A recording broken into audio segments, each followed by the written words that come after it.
everyone, thanks for coming by. We can start early if you guys want to. Just let me know in chat. You don't have to wait for the whole 5 minutes if we got people coming by.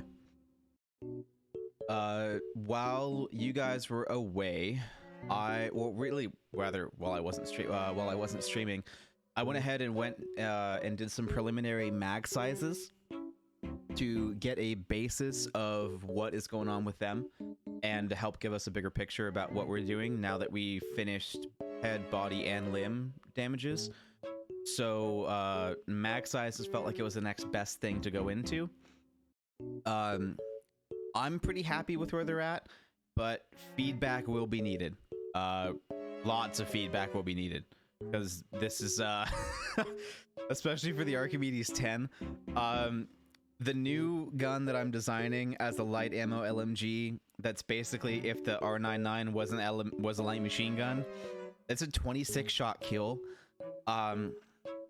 which means certain things have to happen to the mag size of the gun, and it's big, guys. It's the biggest ever and likely the biggest that will ever be, and I just the sheer number alone, like if you thought the Spitfire got shit for a 55 round extended, I have the Archimedes 10 at a 100 round extended so that it can have an LMG level damage mag. 700 damage per mag for the A10 means 100 rounds.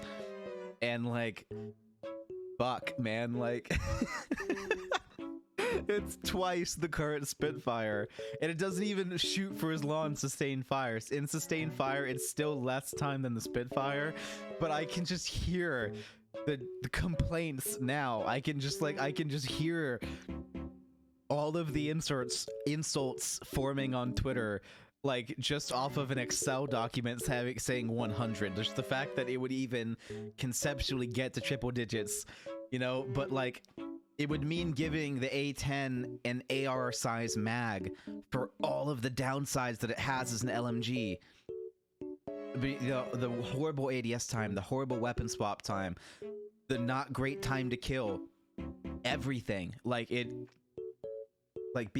has to have that big of a mag. Otherwise, it's a complete rework of the time to kill, readjusting everything to AR level stuff. Like I'd have to completely change the weapon, and then it would be arguably worse than it just having a big mag. And it's, I mean, hell, I'm even giving the Devotion a 60 round mag because I've always felt the Devotion's mag was way too small. So it's kind of a hot take on mag sizes here, and I'm gonna need feedback, man. Like that's just kind of how it is. This is so subjective that I'm attempting to overall make it a little bit more of a buff, but at the same time, Apex has always been about reload management. So you can only go so far. And so I established a couple guidelines that we're going to go over that went through some changes to figure out what's going on. But also don't forget that my extended mags are a punishment, not a total pro, right? You're going to have longer reloads for using that extended. And especially for the Archimedes 10, I can make that a very punishing reload. So there's certain steps that can be taken to make sure these extended mags are not completely broken. But at the same time, I know just the fact that they exist is going to be a huge point of contention for players. So I would like to make sure that there are certain arguments for how and why these things may be broken to you. But if it's just because big numbers scary, I'm not going to listen, because that's just not a good enough argument for this kind of thing. There needs to be a reason about why it should not be that big, and that should pretty much come with another pro or replacement of another characteristic to make it viable in another sense, because we do want these to be competitive. We don't just want to make a gun that's complete garbage, because then it takes up space. So in order for the A10 to have a place, it needs to have LMG qualities, and those qualities happen to include a high damage per mag. And because the gun does 7 damage per shot, that's going to mean a much larger ammo capacity than you're used to seeing in Apex Legends, but also the lowest damage gun ever. So it's That's the reason it's such a big mag, is because it does 7 damage per shot, because it has a rate of fire of 20, 19 and a half. So that's, you know, it's gonna be interesting, and this is by far the most probably contended gun on the list compared to other changes. I am seeing a mistake though, really quick. I already saw one because I have the 3030 as an heirloom gun, but what also just happened is the 3030 here has an extended mag, which is not the case because it's heirloom, it doesn't get an extended mag. So this 700 value here gets to go away, and this goes to there so that it spawns with that extended of 14 to get the extra damage per mag, to have it be in what is my ruling as the high end of mid, which has a care package gun. It gets the treatment. I even have the RE40, the alternator, going into the mid-range magazine, or at least as, you know what, now that's still, for extended, that's still bad. For non-extended, it's good. So depending on the reload time I give it, then that's totally fine. But I might even up that to 22. Yeah, I think I'll do that. I think I'll do that. And instead of doing whoops, what I did before, the heirloom guns I'm gonna have here instead of, whoops, 22. There we go. So that way it's still the high end of this, that this is still true, and then this I'm gonna put here to signify that it's oh, the full reload. Why does that not? That's funny. Why does it not go all the way over there? Oh, because it's getting the damage per mag too. That's not supposed to get the damage per mag. It's just supposed to get this. Yes, replace it. Why? What do you mean you can't do that to a merge cell? Do that. Okay, never mind. Don't do that. I guess that is the best you can do. That's the best you can do. That's fine. So that we'll do that there. That way it's more off of extended mag reload time. So that way it's more fair with everything else. So I will move this back if it means putting you there. And then this can go up to 14, which will be 700 still, which is still the high end of that. And so that's kind of what we're looking at here. So then the Kraber, this would need to be the same thing, of this going here at 5. And then that would actually be green. And then you would go here, get that to go away. And that would have more of an extended mag reload time because it is heirloom.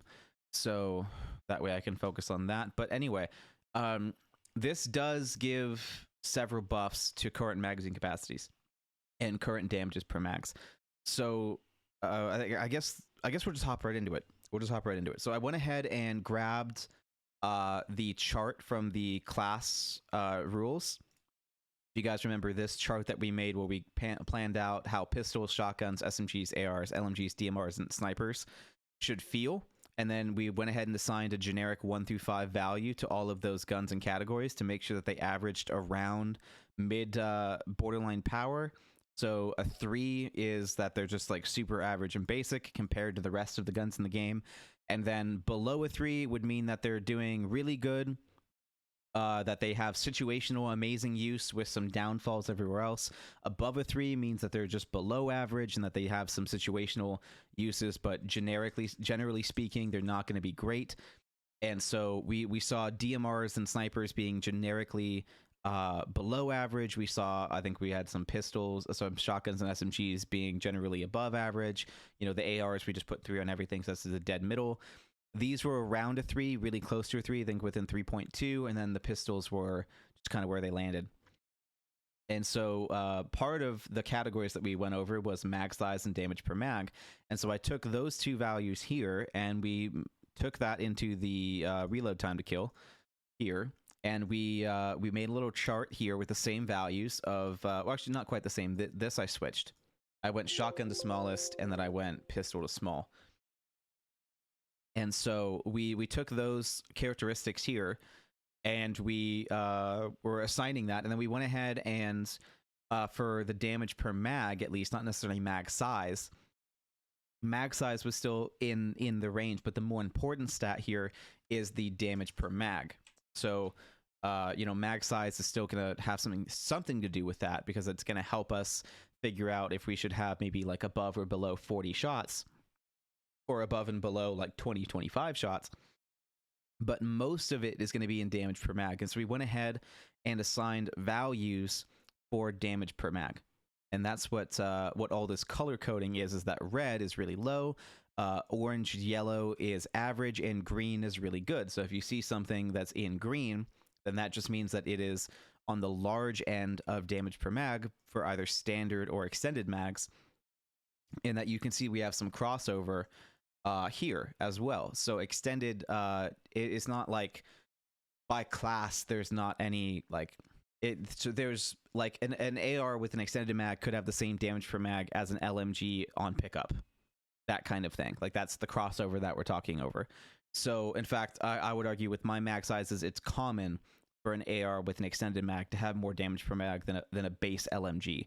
And so that's also going to mean that the reload times for those extended mags on ARs is going to have to extend the reload time to that of an LMG while having AR qualities as a gun itself, because that is, what a standard LMG mag would have. And so if you're going to have that big of an ammo capacity, then the reload time should reflect that. One sec.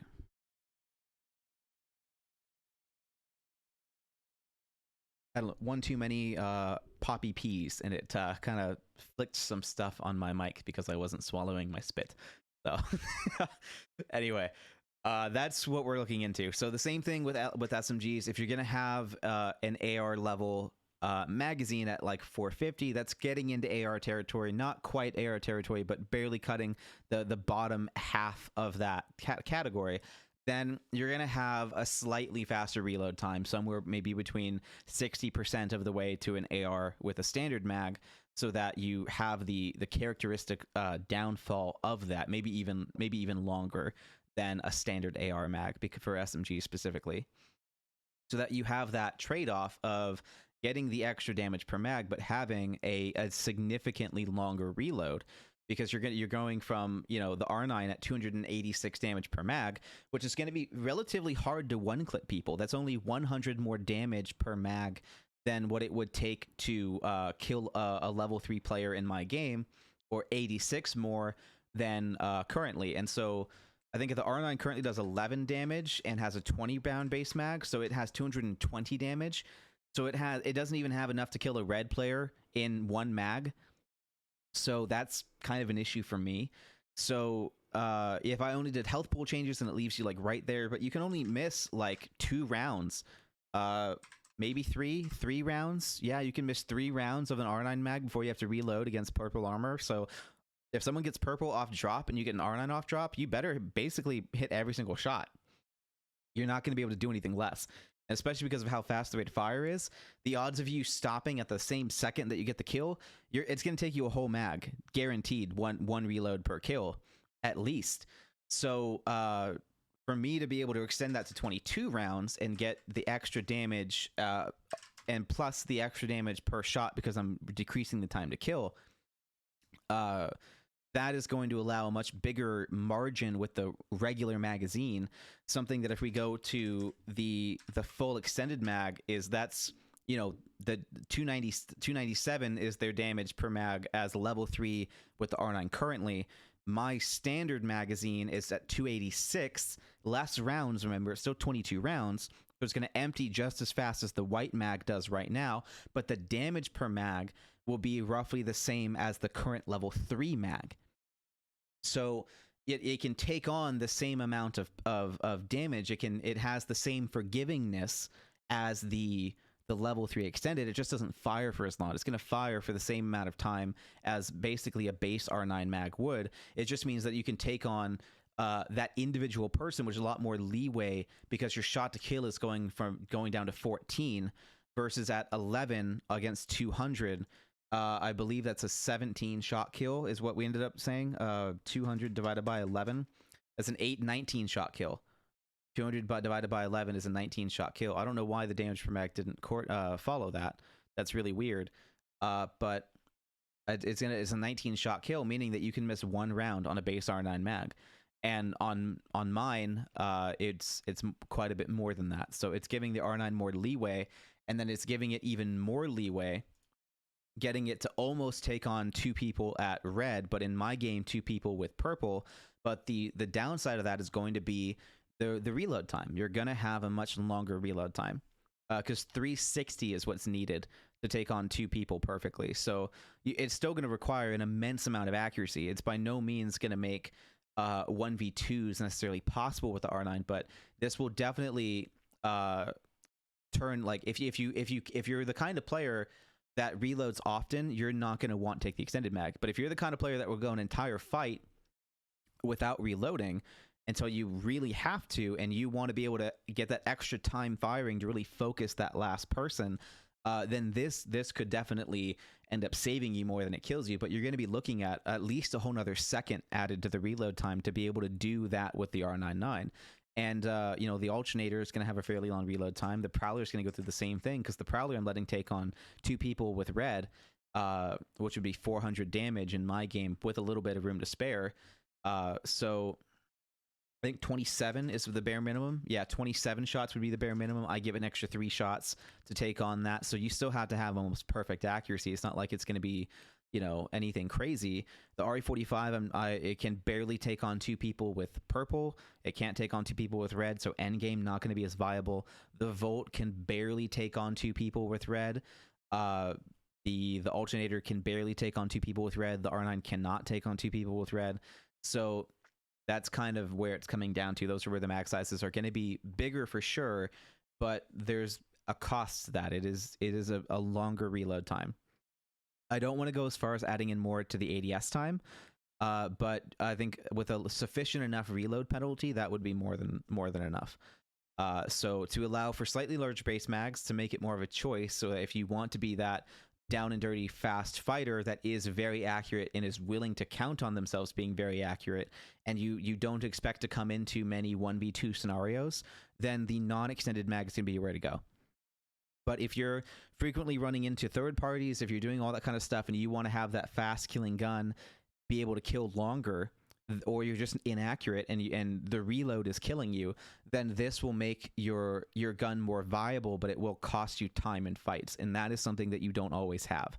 So, and that's the same mindset the whole way down, even all the way down to LMGs, where you have these crazy high damages per mag, because it's an LMG. That's what they do. That's an LMG thing, is that they fire for long periods of time. So the ARs I have, I think between the highest one is a 36 round mag for an AR that goes to the R301, which is a big increase actually from the current mag size. I think level 3 gives you 28 rounds, so I give you an extra 8 rounds on top of that for an extended. But now the base mag is also 26. So you basically already have a the current extended mag. I think even blue is about 26 right now. So I'm basically giving you blue mag, and then you can go up to 36 to help it keep competitive with the damages per mag, because the flatline goes from 22 to 30. That's what the flatline goes to 30 right now.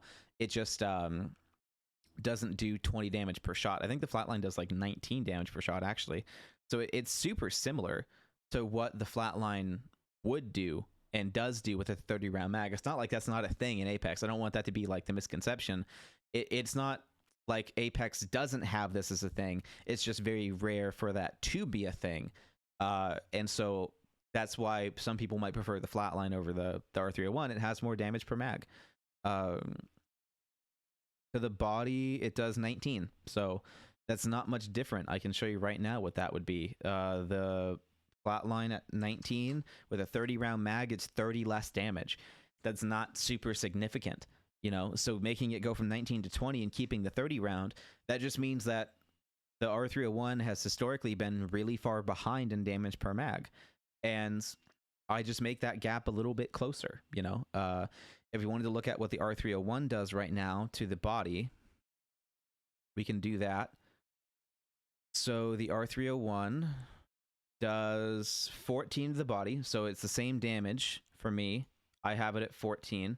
but the mag size caps out at 28, which makes it not even 400 damage per mag, which means that in current Apex, the R301 can't go through 2 people in 1 mag, and that's something that I see more attributed to SMGs, not ARs. So I would like to see that buffed. I think that the R301 with an extended mag should get through 2 people. I think that the flatline without an extended mag should get through 2 people, which is basically what it does right now. Not, I think you have to be perfect accuracy. Yeah, it's perfect accuracy with the flatline, but you can do it. It's possible, technically possible. So I make that technically a bit more possible. And then the R301 I make competitive. And give it a higher damage per mag so that it can take on more than one person to fight. It is an assault rifle after all. It should be able to do that. I think the only guns in the game that should not be able to do that, especially with an extended mag, are SMGs. Extended mags, I want that to be the case where, like, with an extended and a significantly longer reload time, then absolutely they can definitely come close to or just barely do it. That's why we have the 450 limit here on extended mags. This is why we have those rules, right? This is what this was for. So standard rounds, here I'll zoom in extra close. Standard rounds, standard mags rather, I thought that it would be wise if they couldn't even get through 2 people with level 3. I thought that was the best route to go. And 360 damage is the minimum damage needed to do that. And then 320 damage is the minimum damage to get through 2 people with blue. So currently SMGs are only good for solo fights or 2 people with white.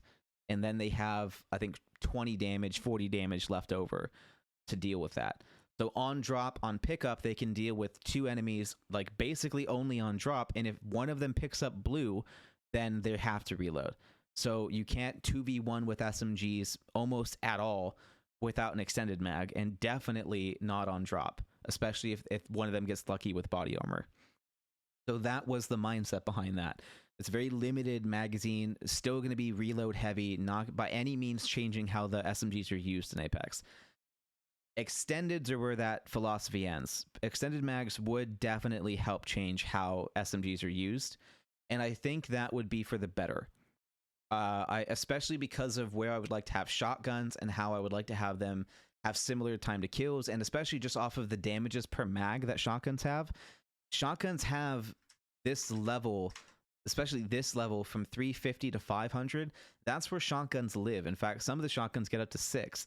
So for SMGs to be so far behind, they need to be able to take on more people with extended specifically, so that shotguns aren't completely out damaging them if they're getting used perfectly. And so I wanted to have the shotguns still be strong and have a time to kill just behind the SMGs, but the SMGs needed something to help compete with shotguns, and in my opinion, the best way to handle that is mag size, without having to have time to kills too fast or too far apart, like to let shotguns still feel viable, but to let SMGs deal with shotguns by hip firing, and for them to have a fair chance in that one-on-one hip fire fight. An extended mag is what you need to win that. So if you're not going up against a lot of shotgun users, then maybe you don't need that extended mag, but to allow the hip fire of SMGs to really kind of come through and shine, the extendeds are what's going to help you win those 1v1 fights with the hip fire, and let the SMG act more like a shotgun, but still be behind on damage per mag. And that was the philosophy behind that. And then the mid-range, this kind of gets into where I think AR should be well adapted to handling solos, and then the adjustments made there between extended and not extended are if that AR can handle 2 people on drop, basically, 2 people at 200 health. And so that's where we got into the 350 to 500 range, where 350 was definitely bare minimum. That way you can comfortably handle 1 person on drop, especially with a gun like the Havoc, where you've got the open bolt delay, where you're going to be missing some shots off the bat, where 1 person at 200 health is going to be pretty easy with the Havoc. And then the Flatline. This is a gun that takes no stabilizers, fairly weirdish recoil, more horizontal recoil, harder to control. So I wanted to give it a bigger damage per mag to make up for the fact that other guns, especially other guns extended, are going to be out damaging and outpacing the flatline. So the flatline's going to be the higher base damage, as same with the Hemlock, higher base damage per mag, where you don't necessarily need an extended mag to make that gun work, but at the same time, it already is equipped to take on 2 people if you absolutely needed to, if you're perfect with your shots. But if you're not, then you're definitely going to still need that extended mag. It's not like it's so high that, like an LMG, where you can take on 2 people with no extended mag, and then you're getting an extended mag to be able to squad wipe without having to reload. That would be the goal of LMGs. But for the ARs to be comfortable against one, some of the ARs to be very comfortable against one, and then other ARs to be able to handily take on 2, is going to help give them a place in the meta instead of LMGs. This way you see LMGs less, because it's going to have faster reloads, faster ADS, faster time to kills. You're going to have less people going for that LMG playstyle, because the ARs with extended is such a viable option, because the ARs are already viable and extended makes them more viable and more adept to take on more than one person. So, and that's something that you already see in the game right now. And so the LMGs are getting a rework to focus on taking on an entire team, or just being able to do suppressing fire. So LMGs like the Devotion, like the Archimedes 10, and like the Spitfire are being reworked to focus more on sustained fire that has the potential for huge output, but isn't necessarily guaranteed. And so that's where hipfire comes in as well. You know, we all know that the easiest way to make sure that LMGs are not used up close and spammy is to make hipfire horrendous, so that the SMG hipfire can shine, the shotgun hipfire can shine. So they're handily beaten by people who are prepared for that and who are good at the game, while letting them, you know, be what the people complain about the Spitfire being, that, you know, hard carry weapon that lets you make up for a lack of skill, when realistically all that gun is letting you do is exploit your opponent's lack of skill. It doesn't necessarily make you better at the game, but it lets you beat players who are bad at the game. And so realistically, when you see people complaining about the Spitfire, it just on paper, not necessarily, there of course are situations where it's unavoidable, of course there's situations where it definitely feels broken, but on paper what that means at 2 full health targets, if the Spitfire hip-fired you for the kill, it means you took way too long. It means you did many things wrong if that gun hip-fired you for the win, because if you're using the guns you should, or just basically at that point, if you're using the top half of the guns in the game that are not completely useless, then you should have won that fight as well. So this is where that's where I'm a lot of the complaints end up coming from, and there's nothing you can do about that, because the only thing you can do about that is to get rid of LMGs, because then that's the only thing that would really work, right? Because you can't give them small mags because they have all the other downsides, so they'd never get picked up. And if they're never getting picked up, then you should just take them out, because if they're not getting picked up, then they're just not part of the meta. If you can't get them part of the meta because the community won't let you, then they just have to go away. So you either have to not listen to the community, or you have to listen to the community and take them out. And there's a lot of loud, misguided voices that are asking for that to happen, that don't quite understand what's making that LMG balanced, and they're perhaps a little too focused on themselves. So there are definitely valid ways where LMGs can be overpowered. The L-Star was very overpowered when it came out of care package. When it was in care package, it was overpowered. When the Devotion was in care package, it felt super overpowered, right? I don't remember the math on the Devo. Maybe it wasn't, but it felt fucking great. So there's definitely circumstances, especially within Apex's lifetime, where there have been broken LMGs and very, very strong LMGs. And personally, I don't think that having strong LMGs is a problem, but I know the community is sensitive to it, so I dumped them back from where I would have put them. So where I have the LMGs now is already a nerf from where I would like to have them. So in case anyone was like, hey man, can you nerf that gun? I would rather not. I think that the LMGs are exactly where I want them, and the only change I would make is mag size. That's about it. But I know especially how this is all going to go down. And so the main thing to note right now is that I think as a general rule of thumb for LMG extended mags, the reload time will be longer than 3 seconds. Every single one of them, I think, I'll have longer than 3 seconds, and that'll be huge reload times. That way, it's discouraged. That way, it's not something that you can spam and reload and get back in there. And again, I get rid of gold mags, so there's no auto reload. You have to reload that. You're gonna get punished if you don't pay attention, right? So, yes, the Devo may have a 60-round mag. Yes, the Archimedes 10 may have a 100-round mag. Yes, the Spitfire may get up to a 42-round mag, doing 1,000 damage per mag.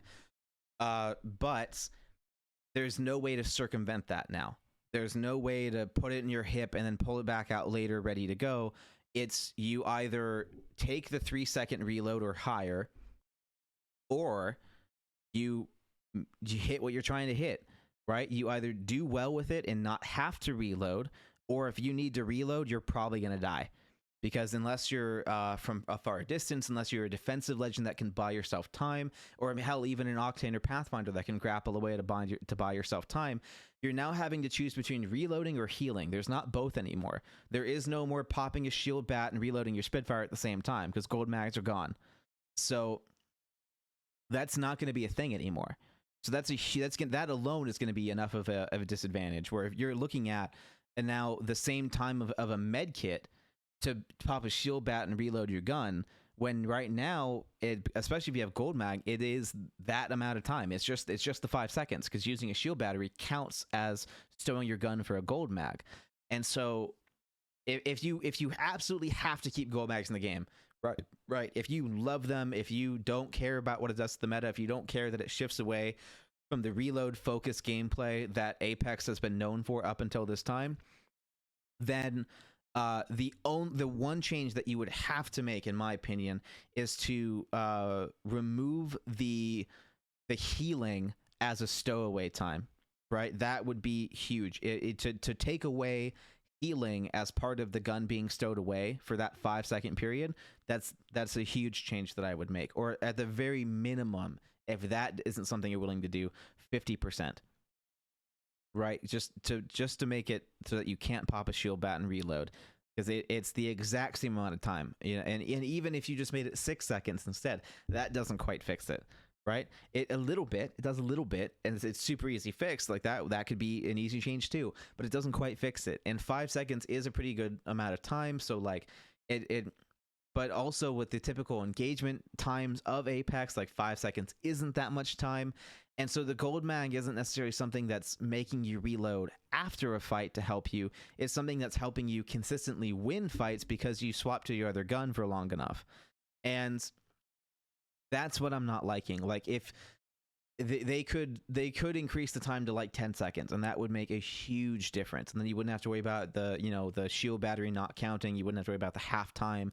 Like a 10-second cooldown on gold mags would fix a lot of the issues, and it would get rid of that crutch that a lot of players are using it as, where they can just switch to the other gun for enough time to get a knock and reload, and then their other guns reloaded too, so that if they're taking on in that 2v1 situation, they empty out one gun, shoot one guy, get him knocked with that first gun, swap to their second gun, get that guy knocked, reload, and then on that third guy, if they start missing and they're magged and they need to reload their first gun, their second gun's already reloaded, right? They didn't have to take that time to stop and reload the other gun and die like they should have, because they took on 3 people. But because of gold mags, now the possibility for one person to take on 3 people is going up, because you're able to reload that other gun to weapon swap to with a full mag, instead of having to weapon swap to an empty gun like you should. So it's more forgiving for your playstyle. Basically, it's letting more people take on more fights. It's helping fights end quicker. I'll give you that. That is a huge thing that it's done. It's helped a lot of fights end quicker. But this is not how I would do it, because this is reducing the skill ceiling. It's not actually fixing the problem. It's just letting worse players make up for that problem. And then so it doesn't it doesn't make Apex feel like Apex. It makes it feel like this weird roulette in a gunfight of if that person has a gold mag or not. Because fights that I used to win all the time, I'm now losing because they can weapon swap for a third time, or second time rather, and then shoot basically what would be a third gun.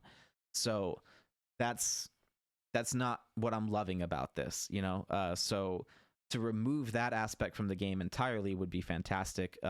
Doubling the cooldown, I would say, would be bare minimum for me. If you insist on keeping it in, but frankly, by season 10, I'd like them to be gone,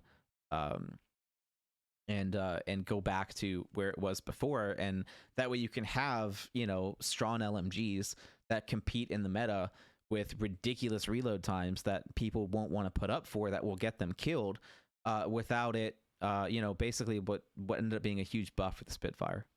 So it didn't really matter that you made the reload time longer, because it was only marginally shorter than what it was if you just kept it stowed. So like it was never worth pulling out early to reload it, because if you just reloaded your second gun, then both guns would be reloaded.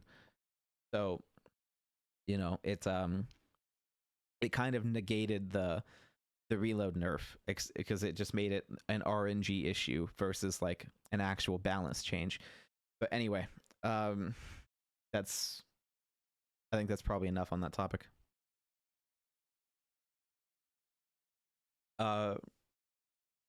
So it was a good temp fix, but I really hope you guys have more up your sleeve than just gold mags, because as you can see, in my opinion, there's a lot more work that needs to get done to recenter Apex on that meta that you had before, and the punishing reloads. I really enjoyed the punishing reload mechanic.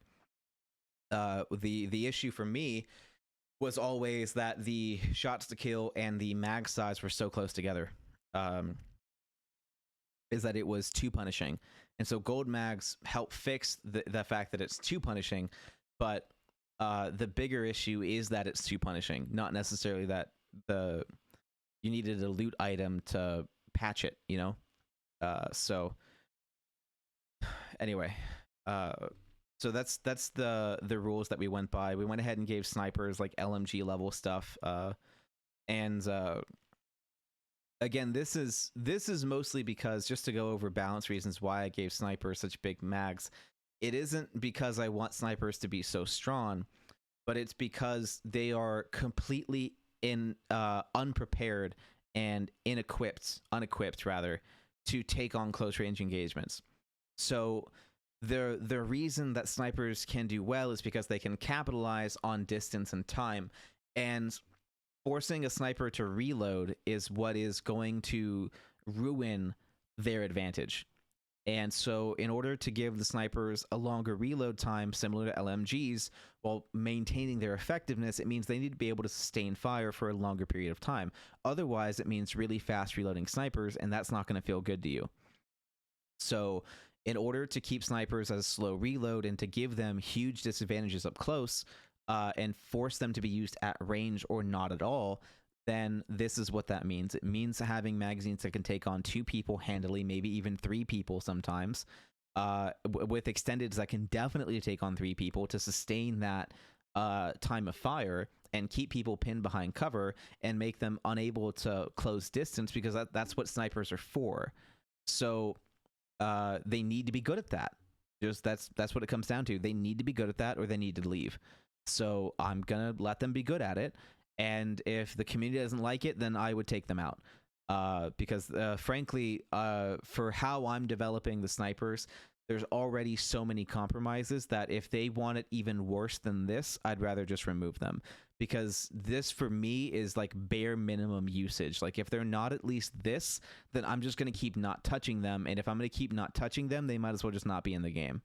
So that's kind of where it's at. Like it's just like shotguns for a long period of time, they were just a completely unusable weapon class, completely dependent on RNG, and so there's still sizable nerfs to the snipers. Like I'm making sniper stocks rare, level 3 sniper stocks. I'm reducing the benefit that those sniper stocks give.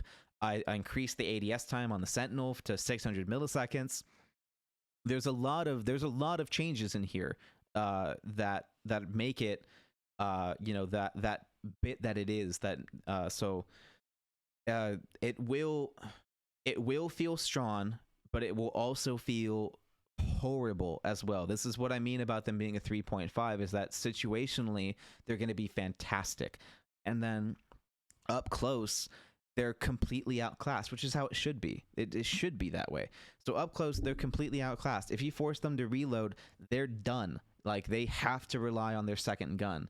So you know, if you see someone sniping, then the thing to do is close distance. That's what you're going to have to do. If you stay at range, then you're going to have a bad time. If you have range, then maybe you're going to have an okay time. But you can either run, because they're going to be doing it from afar, right?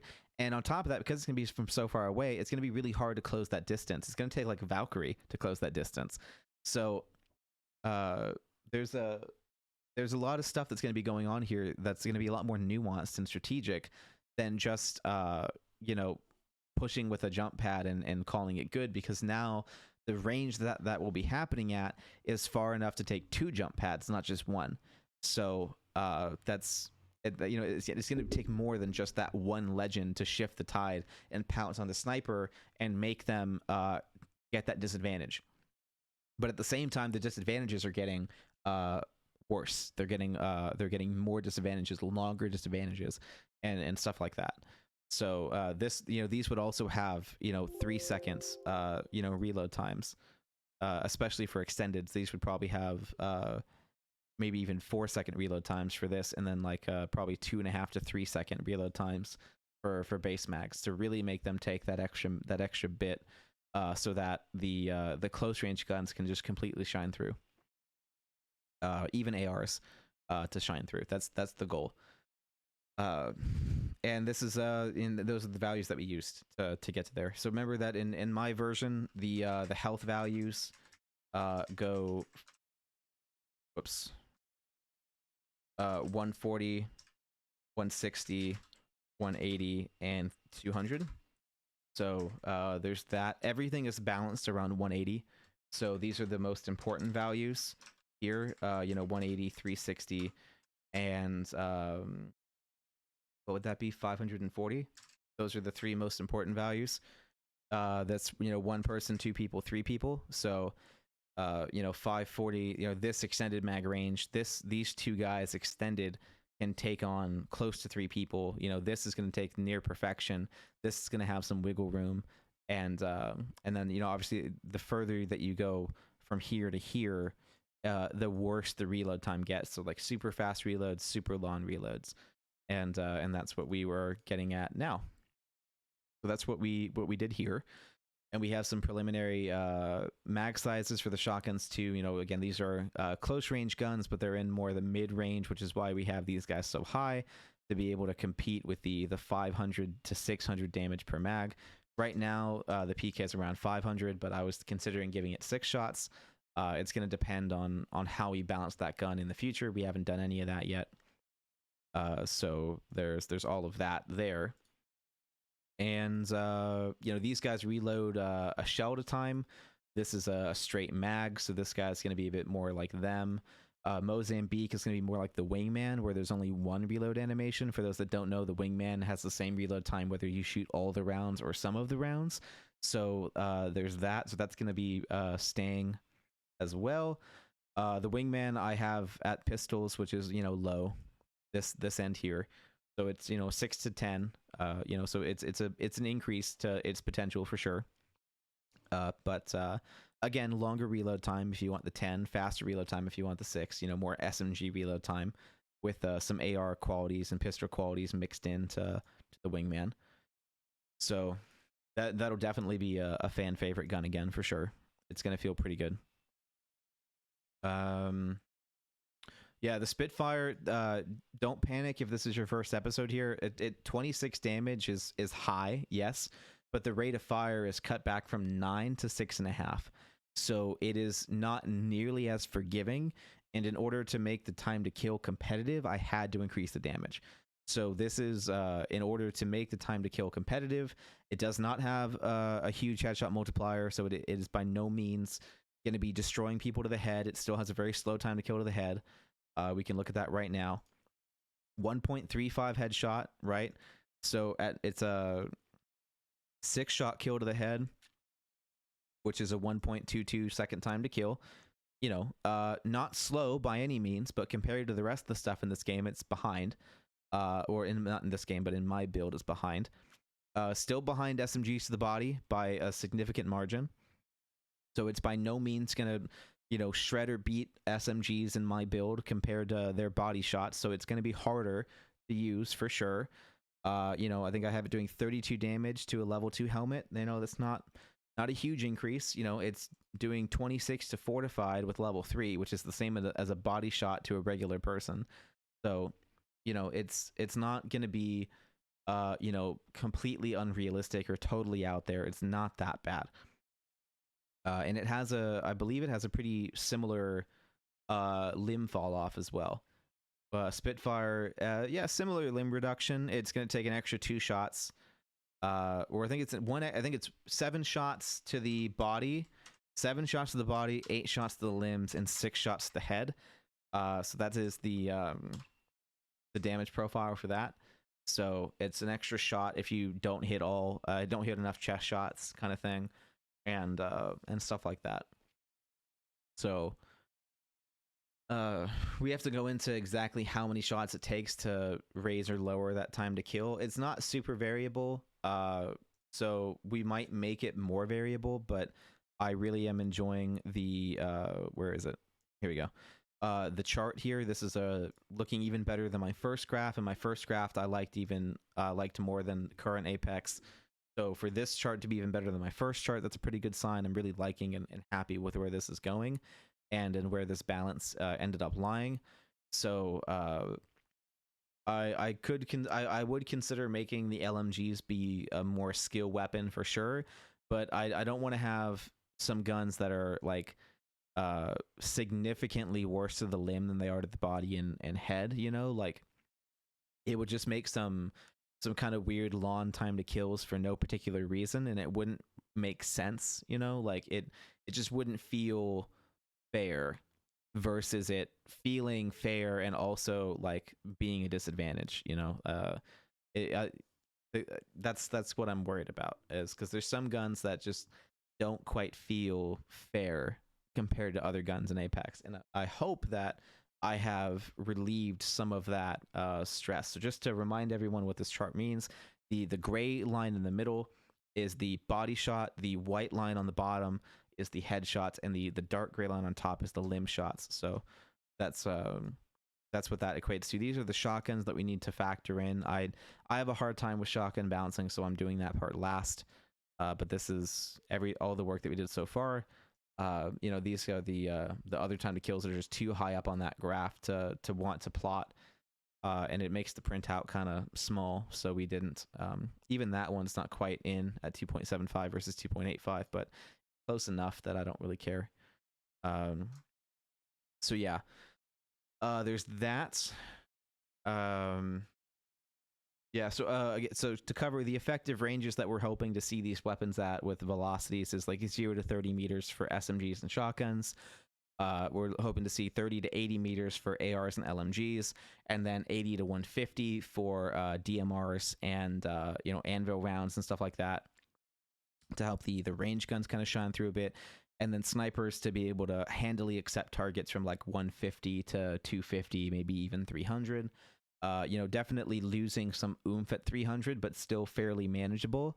Nothing that is like something that very skilled players could pull off, but not, most people would pull off. But I would like, 100 especially, and then 150 meters to be something that most players could pull off. I think that would be very healthy for snipers. So to let DMRs be, easily pulled off at around 80 meters, and then, have LMGs really kind of start to lose their mark. We even might leave some crossover here. Let the ARs and LMGs go all the way out to 100, with the LMGs favoring 100 and the ARs favoring the 80ish range.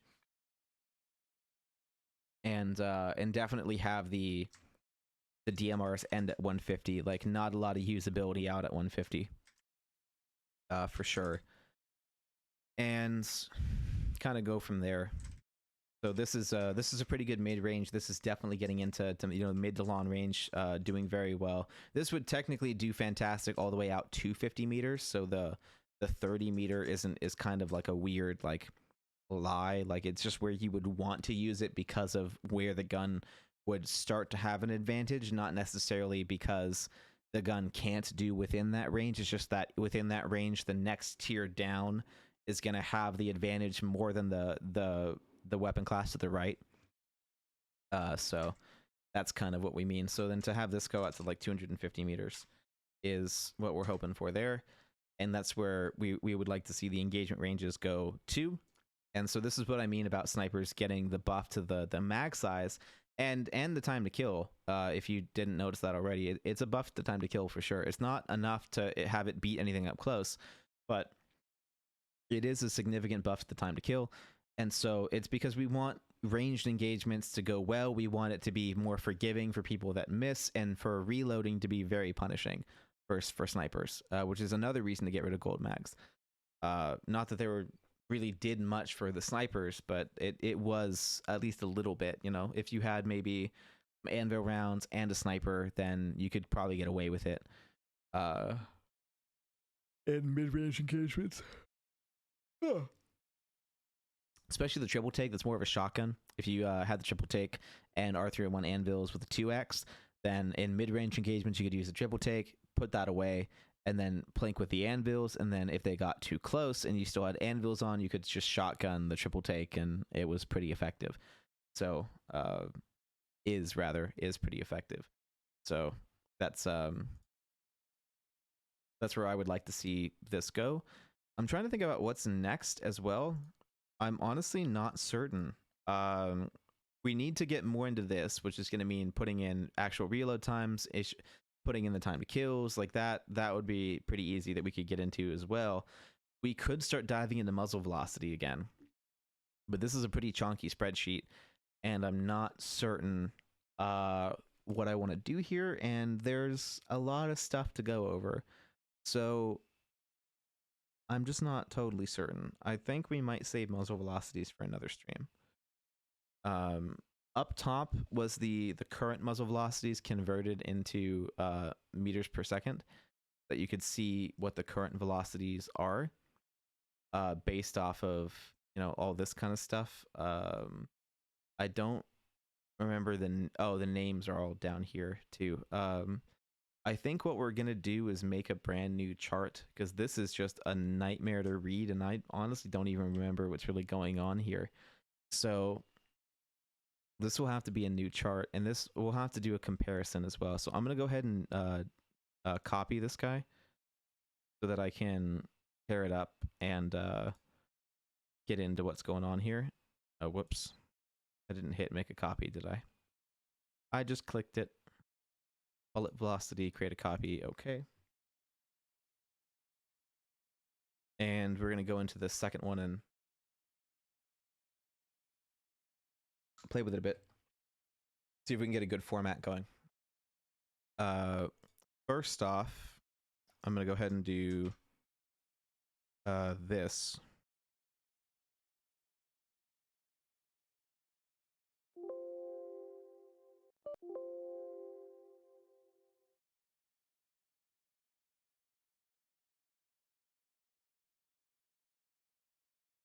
Oh, come on.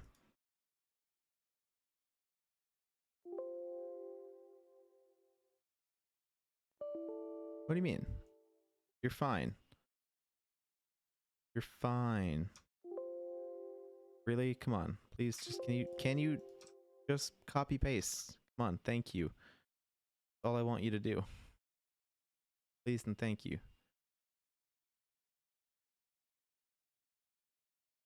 Oh, that I don't want to get rid of. That's good. What the fuck? Oh, this is converting it into times with the time to kills, I think. Yeah, I'm pretty sure that's what's going on here. Okay. We will need to do that, but not right now. But where to go? There we go. I was a little worried that I deleted that. This is the cheat sheet that I made, which is, oh god damn it. Sorry, I'm too anal for that to not be in the corner. This is the cheat sheet that I made going over different ranges. So 25 meters, 50 meters, 75 meters, 100 meters, 125, 150, 200, 250, and 3. to know what would be considered, feeling fantastic, almost like hit scan, meaning that it's in the time that it would take them to go that distance, that the bullet would hit them before they moved, basically. So that's a horrible way to explain it. What would be a better way to explain it? So if you think about the character model and how wide it is, let's say, you know what, I can do this here like this. If that was their head and then this was their, oh, come on. This was their shoulder and they went, into their body, and then maybe the hitbox goes a bit more like this, and then it goes into feet and, stuff like that. Like if you just pretend that's the character model, the amount of time that we're talking about is this section here of their waist, and that's what that's what the plan is to go off of. So characters in Apex walk at about a 4.5 meter per second pace.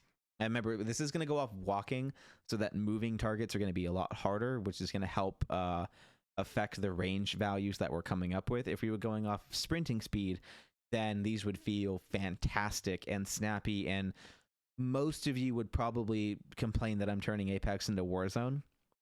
So in order to get a buff on the snipers and give them better range while keeping them strong against stationary or walking targets, while making them more of a challenge against sprinting targets, we're going to be going off of the 4.5 meters per second. And this means that we need to go over the width of the character model of their waist, which you could argue we could go, say, maybe that's about 1 meter. That's pretty standard for most people to have about a 1 meter, not even a 1 meter waist, because it's 3 feet. So if it would be more like about half a meter. Pretty standard. I don't know what I'm thinking here. Sorry, it's metric. I'm American. Just move on. 0.5 meters. That's 1.5 feet. For all my American comrades out here that for some reason are not on Imperial. That is we'll call that the average player model width. That's probably true. 0.5 meters. We want to know how long it takes at 4.5 meters per second for a character to go half a meter. So God, this is going to require some math that I haven't used in forever, and I didn't do this before the stream, so I'm probably going to be super dumb for the next half hour, but roll with me. So if we were to go off of, say, this, it'd be 4.5 meters every 1 second. Then that would be getting multiplied by the other fraction, which would be here, because we want to negate the units. These units need to cross out, so it has to go on the bottom. So it would be 4.5 divided by half a meter, and then that would result in however many seconds are left. But then that would cross out the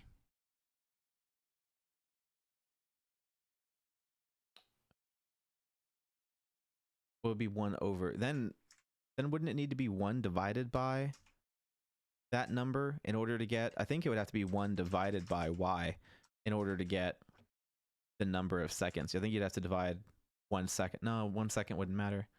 Well, let's just do the math first and see what that would come out to. And again, this is what I meant by it's math I haven't done in forever. Which makes it really hard for you to trust the rest of my math. But the rest of my math, I did a couple months ago, and it's super easy, and I remember it. And granted, this is super easy math too. But I'm a photo major. I haven't had to use math in a really long time. I like math. I miss math, and I did 2 semesters of calculus in college for fun.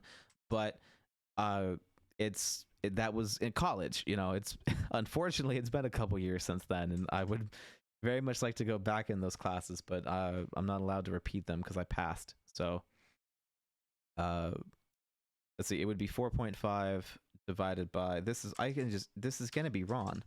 Yeah, it is 9. Why not 9 seconds? It's like 9 seconds for them to do that. It's got to be 1 divided by 9. It's got to be 1 divided by 9. There's no way it isn't, right? Like 111 milliseconds is exactly like that sounds right. For it to take 111 milliseconds for them to go half a meter, that's what sounds fantastic. Okay, that sounds fucking right for them to go half a meter in 111 milliseconds. What this means is that any gun that fires that distance in less than 111 milliseconds would feel like hit scan. That's the amount of time. No matter what the range is, 111 milliseconds or faster is going to feel like you don't have to lead targets. That's what it comes down to. That is that's the magic number of where, from if you look at this line from the farthest right point of this line to the farthest left point of this line, that is the 111 milliseconds. If you aimed on the very far right side of this line and they were moving from left to right, then you would hit your target. But if you're aiming anywhere to the left of that line, you're going to miss. If you're aiming to the right of that line, then you're probably fine. Because if you're aiming all the way in the middle of this dot and they're going to move from here to here, then you're still going to hit. So you still have to lead your target. But if you're aiming right on this line, then 111 milliseconds will save you, which is why 116 is considered bad at 75 meters, because at 75 meters, you have to start leading your targets, because if you don't lead your target, you're going to miss. If you aim center mass at 111 milliseconds, you're going to miss. In fact, if you aim center mass at half of that, which off the top of my head would be about 65 milliseconds, 55 milliseconds. 55 milliseconds. We'll say 56 milliseconds for sake of argument. That would be right here. That would be considered average at 50 meters. That's what you're saying, is that in order to, at 50 meters, to hit your target on a moving, walking target, not a sprinting target, a moving, walking target, if you were aiming center mass at 50 meters, you would still hit. That's what that means, right? So if we took this data that we just went over with the walking speed, right, and then this is what you're not gonna like this comparison, Respawn. I'm sorry, but for players that wanted the math that we just did, assuming that that's accurate, honestly, like, I'm a little worried about that, but it should be just fine. It sounds super correct. I know that that's a great scientific way to go off of, but let's just go to ARs, right? We're talking about 50-meter engagements, okay? So at 50 meters, it takes 133 milliseconds for the R301, Flatline, Hemlock, and Spitfire to reach their target. This was Season 7. I will give that's an asterisk. Season 7, okay? I haven't done this in Season 9. I need to, I know, but believe me when I say this has been a systematic issue in Apex since launch. And if they didn't fix it from Season 1 to Season 7, I don't know why Season 8 and 9 would be any different. So realistically, these numbers should be about the same. And so remember what we just talked about it, where 111 milliseconds was the cutoff, right? 111 milliseconds was it aiming on the far right, and then them walking into the shot still at 111. So 133 is already enough where if you aimed on the far right of this line, you would miss, which means that you already have to lead walking targets at 50 meters with an assault rifle in Apex. If you're wondering why you're not hitting any shots, that's why. If you're not hitting shots and you're not leading, this is why you're not hitting them, because walking, you have to lead them. Not just sprinting, walking, you need to aim ahead, because it is going to take you, if you aim center mass, you're missing by a fucking country mile, because 56 milliseconds is what would make center mass hit on a walking target. So if you're aiming center mass on a moving target in Apex, you're gonna miss every single shot. This is another reason why the ranged engagements are so meta, or rather close range engagements are so meta. Why there's a lack of ranged engagement in the meta, because that's how long it's taking for even assault rifles to hit. We're at 50 meters. they're not even hit scan. And this is something that in pretty much every video game you've ever played, at 50 meters, pretty much every single AR is hit scan. Every first person shooter you've ever played, I can basically guarantee that they've all been hit scan at 50 meters. Apex is probably the first game you played where it wasn't the case, and it's definitely the first game I played where it wasn't the case. So this is something that I view as an issue. And this is something that I address and that I fix in a way that, again, doesn't totally kill the vibe of Apex, because I'm using 4.5 meters per second, which is about the average movement walking speed. I have had some variation in my testing. It hasn't been a whole lot, but I've had nothing above 5. Sprinting gives you, I think, a 20% movement speed increase. Some people get 40% movement speed increases. So, like, just like using the walking speed is enough to balance muzzle velocity and not make it feel like everything is just gonna completely fuck you, but it is going to make a lot of this feel snappier, responsive, and open up the option for longer range engagements, especially against players that are looting. Players that are being stationary, they now can be stationary for significantly less amounts of time. I mean, you're talking about in current Apex where the Kraber at 250 meters can take almost half a second. It's ridiculous. You can have people standing still for ages. 200 meters and with the Kraber is 467 milliseconds. 250 is half a second on top of all the drop. So you can have someone body swap in that amount of time. I mean, every ALGS just came out. I'm pretty sure all of them can body swap in less than half a second. You know, that's how it's literally that bad. It's so bad that at range you could have someone body swap off of a death crate before your shot even came close. That's how slow these guns are. So that's the part that I want to address. I don't think that even pros at range should be safe to body swap in the open against a sniper. To me, that seems kind of obvious. If it isn't obvious to the rest of you, then I'll happily be the odd man out and I can go play a game that lets me snipe. But if Apex isn't going to be the game that lets me snipe, then I would rather they're out. I'd just rather take them out, because there's no point in going through all the downsides of a sniper just to be beat in range combat by some dude with an R301 EVA 8 or R99 Volt or R99 EVA 8, because they have every advantage in this game. Every single one. There isn't a single, like, there's just no place for these weapons to shine, because even at what they should be doing well, they don't even do that well.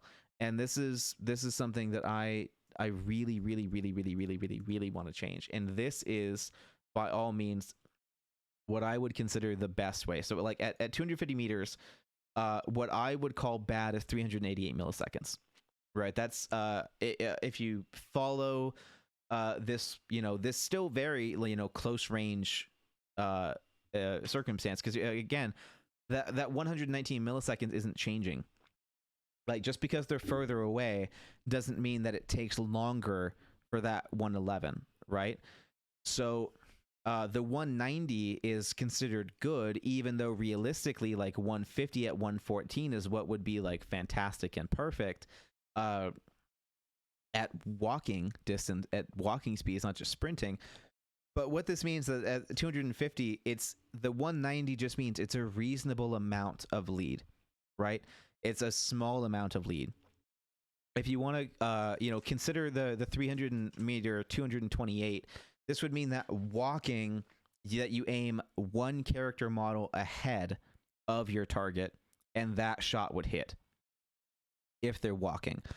And so that is, although it's not hit scan, it is a very reasonable amount of lead to ask players to do, especially for the 300 meter mark. And so this is where for the 56 meter 56 millisecond of aiming at dead center and still hitting your target at 56, which is 75, this means that if you go off of dead center, that at 114, which is, the exact width, it means that you're aiming one character model ahead of the midway point of the legend, right? It just means that you're going to aim, if you took the dead center aim of this square, or if you if we converted that up, say that we zoomed in, right? Bear with me here.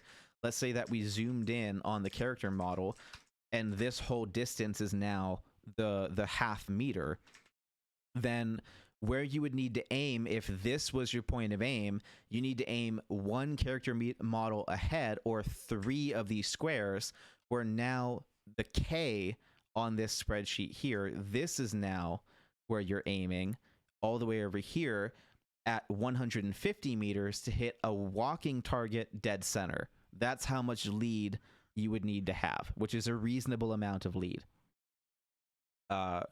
And then that just kind of continues on at 300 meters. At 300 meters, if you want to go off of that, you would have to do 3 more, which would be right there. That would be your lead on a walking target at 300 meters. A reasonable amount of lead, but by no means hit scan, right? And this is, again, only on walking targets. If you factor in moving targets, then it's a whole nother ballgame. So it's not going to make snipers this, broken, quick scoping Call of Duty mess. It's just going to make them more reasonable. It's going to make them usable, bearable at the bare minimum, and then don't even, again, Pathfinder on grapple swings, that's faster than sprinting speed. Octane on a jump pad, I think that's definitely faster than walking speed, which means leading for sure.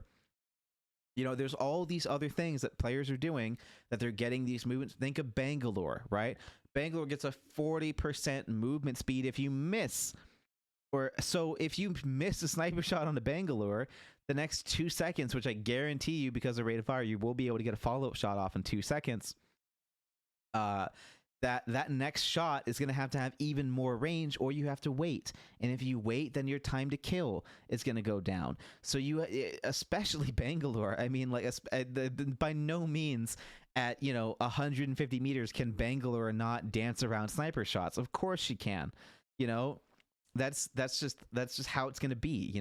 That's why I'm bouncing at 4.5 meters per second, because this is walking speed.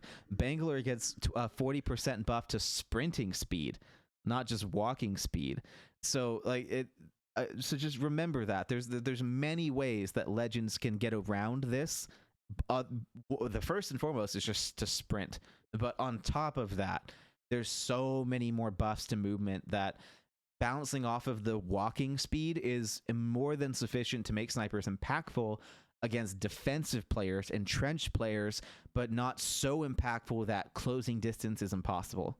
And that is the goal here. And so that same philosophy has been added across all of the guns so that they all follow this model of what would be considered good, average, or bad for that range about what's going to have to start acquiring lead at a certain point. And so, again, 56 milliseconds is what would require, leading more than just halfway through the chest. And so this is something that SMGs are going to start doing by the 50-meter mark, where they're going to have to start leading, which basically they already have to do right now. But so it's still a buff. Like if we go at SMGs currently in Apex, it's still a huge buff overall. But if we go to the current SMG AR and then we go over here, you can see that the current SMGs are taking 100 to 133 at 25 meters just to hit targets. So it's still really, really, really bad.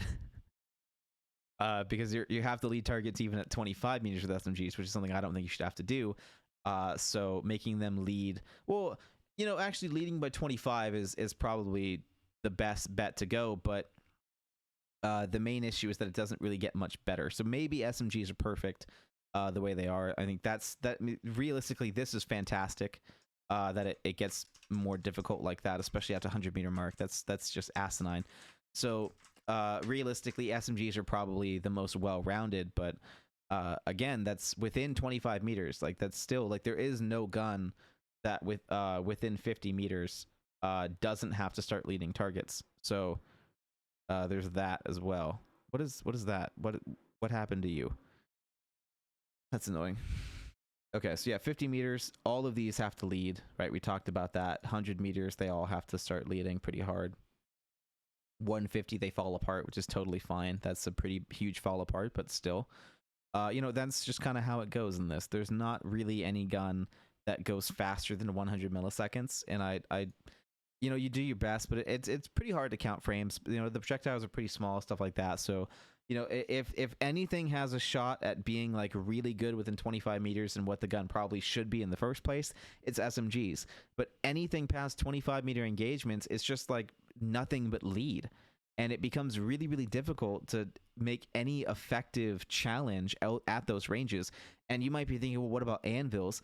Fun fact, anvils don't make it any fucking better. In fact, they make it worse. Your bullets get slower. So it doesn't really matter that anvils are in the game because they make it worse, right? R301, this is Apex Current. Oh, no, they don't. Wait, but this is Hemlock, though. The Hemlock doesn't make... No, that's got to be me. That's got to be me. There's no way. Yeah, hold on. There's no way. Why is Hemlock there? Hemlock is not there. That's a fantastic value. If that's actually the case from my testing, then that's perfect. That's no big deal. 67 milliseconds at 50 meters is what it should be, which is why I'm confused, because I've never seen that before. And for those are not great, but it's not complete dog shit compared to what it's been before. I'm actually getting really confused by this old chart now. I'm curious to what's going on here with those anvil rounds, because that I don't remember being a thing. Because you can see that's average. That's a really good time for what it should be, and worst would be 100, which is what most of that common stuff is at that range. But that's R301 anvil is getting compared to everything else, and that's doing really well. So I'm surprised. I'm really surprised. But in here it says Hemlock. Those are my values. I know that. I know those are my values. But 50 doesn't say 67 here, so this must be true. So anvils must make it better. They must make it better. So I rescind that statement. I guess they make it better. I remember them making it worse, but it has been a good long while since I went through this data, and it does need to get retaken again. So this is not something I trust anymore at all. I did when I took it, but I don't trust this data as much as I did before. So I don't understand what's going on with that, but. Anyway, this is what we're working on here. So on the 4.5 meter per second movement speed, which is pretty common with Apex from my previous testing, and if we need to change that value, then we will. Then this is, you know, all those values that we just explained. Hopefully that all made sense. I really hope it does. If it doesn't make sense, let me know, and I'll do my best to explain it another way. If you know another way to explain it that might help all the viewers, then let me know that way too. I would love to know a different way to explain this. I can't think of one at the moment, so I'm going to move on. But if there's any more questions or qualms or anything like that, hopefully you guys understand what I'm trying to get at here, where even based off of walking movement speed, Apex is like horrible with velocity. They basically have to be standing still, and not just standing still, but standing still for an elongated period of time. And on top of that, you don't have to stand still on death crates, so looting isn't necessarily a go-to, like, oh, I'm definitely gonna get that, because you can move while looting. So it's a whole thing, guys. Like it needs to be faster. It needs to be faster. So this is the explanation behind that. So hopefully this chart makes sense, and we can move on with making a better chart and doing all of this but better. I think we want to do all of this but better. So that's realistically, I think it's going to be good to do it just this but better. I don't want to necessarily compare to what the guns are currently in Apex, but that is going to be a good thing to do. I'm going to borrow this list from the thing here and bring that in right about, no, not quite there. Can I? Thank you. Please let me hit Z. We'll bring it in right there. Give me some room to work for sure. And we'll have a little chart up here. If we need to move this guy around and delete some columns and rows, we will.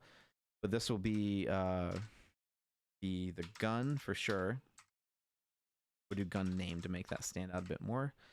And then next we are going to need some other values. That's going to be too wide. I think too wide is going to be the best bet here. So we'll make a new merge cell for that. Border, alignment, merge, center, perfect. Okay. So we need to look at a couple factors here. And I actually am a little worried that I'm making this graph the wrong way. I think I might want to invert the axes, because this is going to be kind of weird to compare this way. I mean, it could be a good way to think about it different. It may not be the worst thing to compare this way. But one of these is going to have to be range. One of these axes is going to have to be range.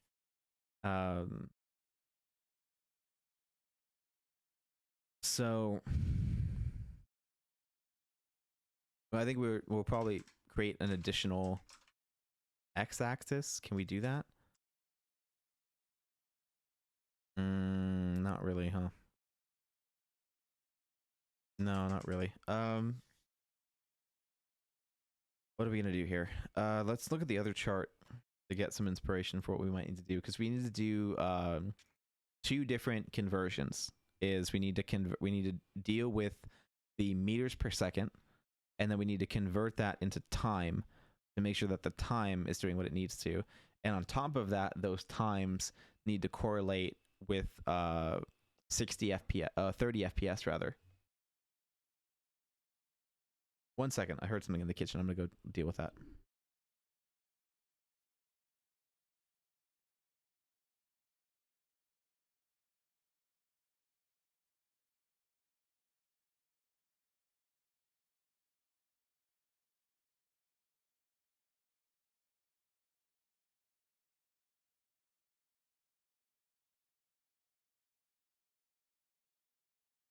All right, it's just my roommate, no big deal.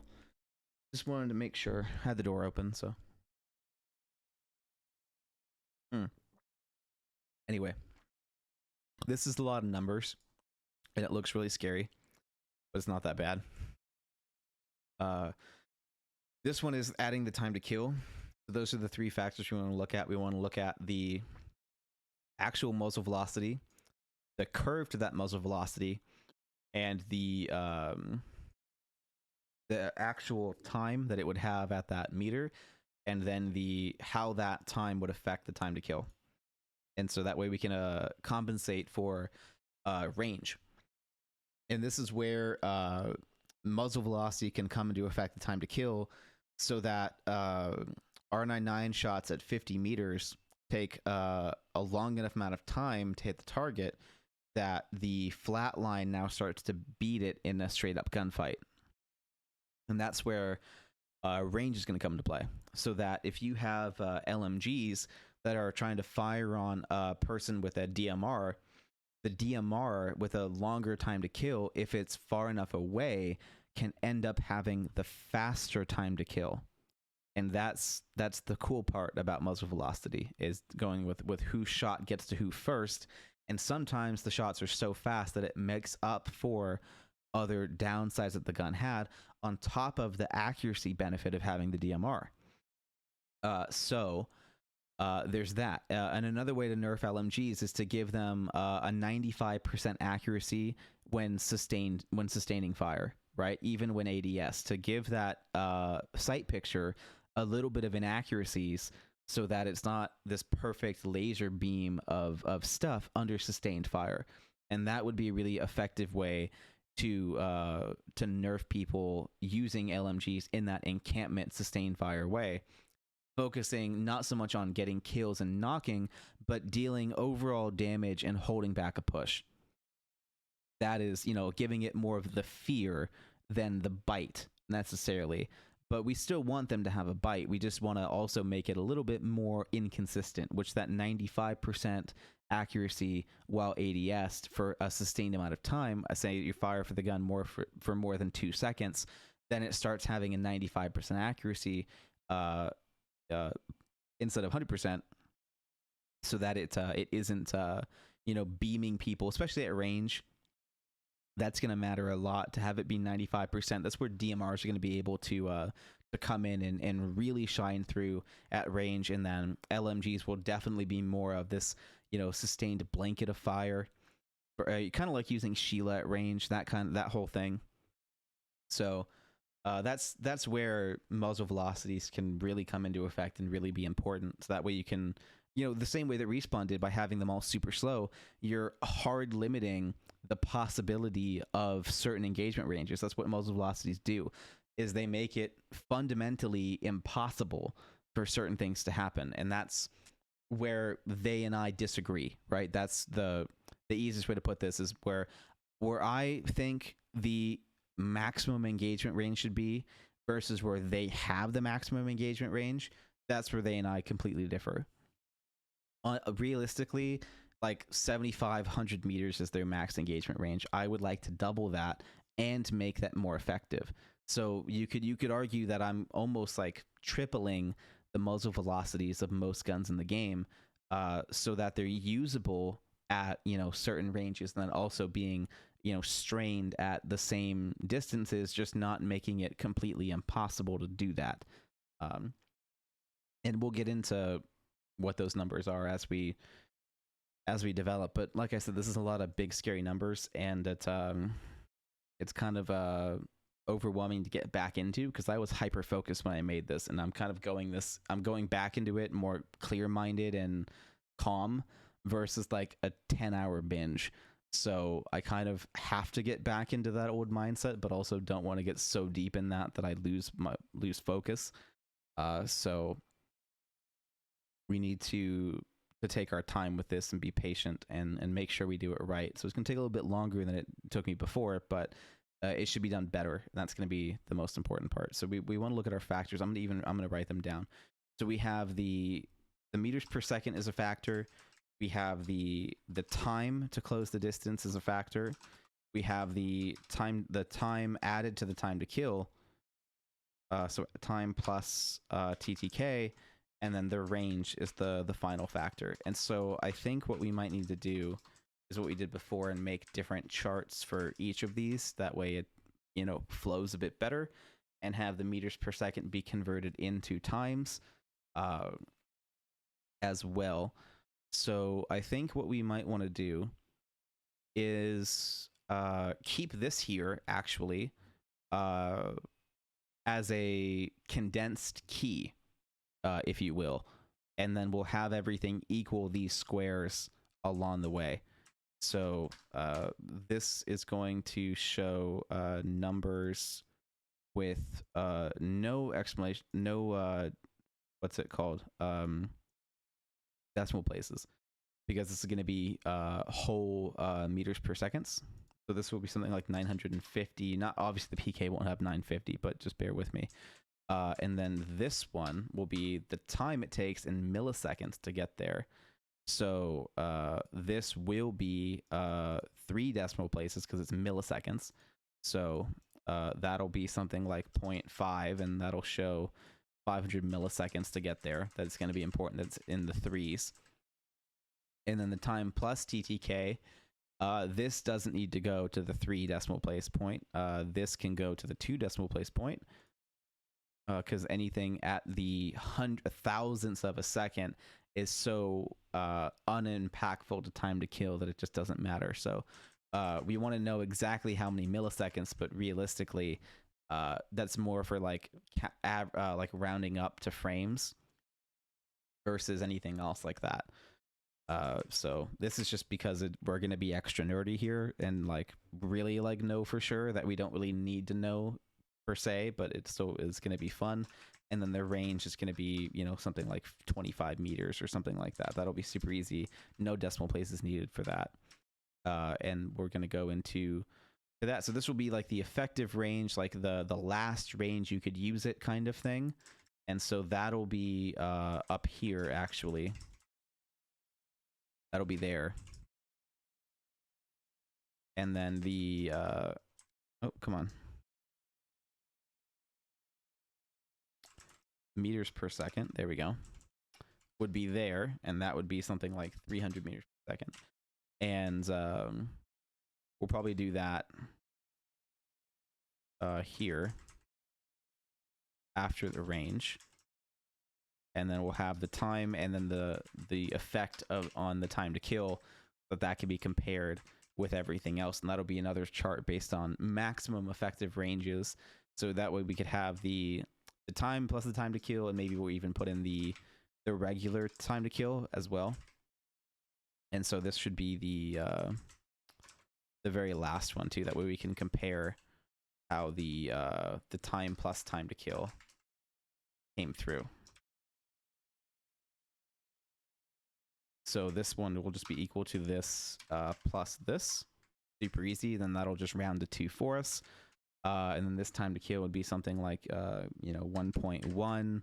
The time would probably be something around 250 milliseconds. And then that would give us a time to kill of 1.35 out at 25 meters. And then the PK choke would be a thing as well. So, that kind of thing. So that is pretty similar to what that would look like. The average for what that would be. That's all formatted the way that it needs to. And then this can get copied and pasted all the way down to make sure that we can do this for the entire game. There's going to be some guns that don't quite need this. Let's do that.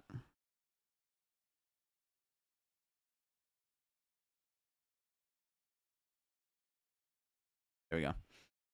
Like what would be guns that don't need this? The hit scan gun, which would just be the charge rifle. So we still want to compare it.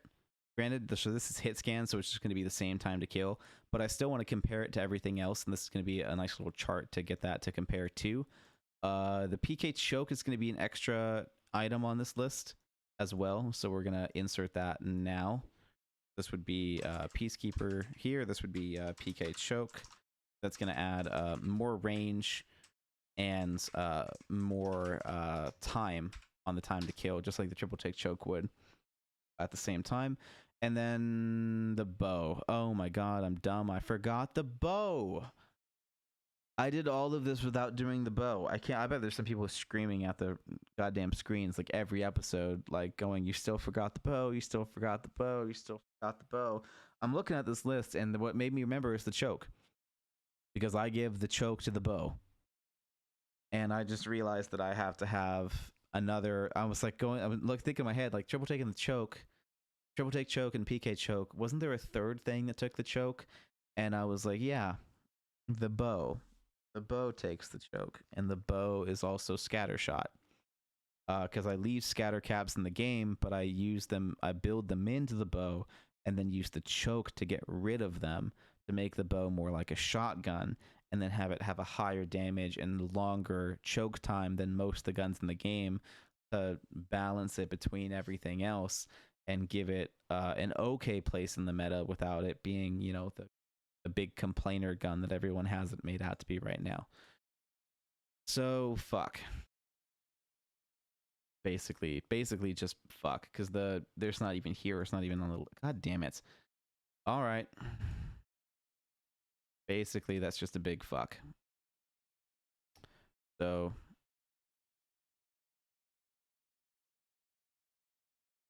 bow check as a shotgun and bow check as a AR.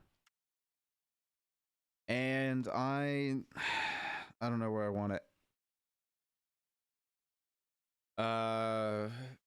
It is most similar to the Wingman. And I think it should be behind the Wingman because the Wingman can't be a shotgun. So I would probably put it. Should the Spitfire beat it? I think the Spitfire should beat it. Because the Spitfire is hard to use, but then again, so is the bow. The bow is going to be hard to use too. But I think the bow should be harder to use because I can give it a better headshot. So I think this is the play. I think the play for the bow is put it by the A10. Insert copied cells. No. Oh god damn it! I'm gonna regret that. Yep. That was a bad idea. That was a bad idea. Excel doesn't like it when you do that, especially on my computer. Doesn't like it when you do that because it inserts a new row, a new column rather, that and every row is the copied cell. And so because I just did it with 2 cells instead of a whole column's worth of copied cells, it's going to put Bocek all up in that row, all up in that column. The whole column is going to be Bocek, Bocek, Bocek, Bocek, Bocek, Bocek, Bocek. And it uses up a lot of processing power to do that copy because this sheet goes on for fucking miles. So it most of the time makes the whole thing crash, which is one of the reasons why I save often, just in case I make this kind of a dumb mistake. But I forgot the bow. I definitely forgot the bow. Can I press escape to cancel this right now? I don't know if I can. Nope, there it is. Bocek, Bocek, Bocek, Bocek, Bocek, Bocek, Bocek. Bocek. And now I still can't do anything. It's still, yep, okay. I don't know. I'm just gonna wait.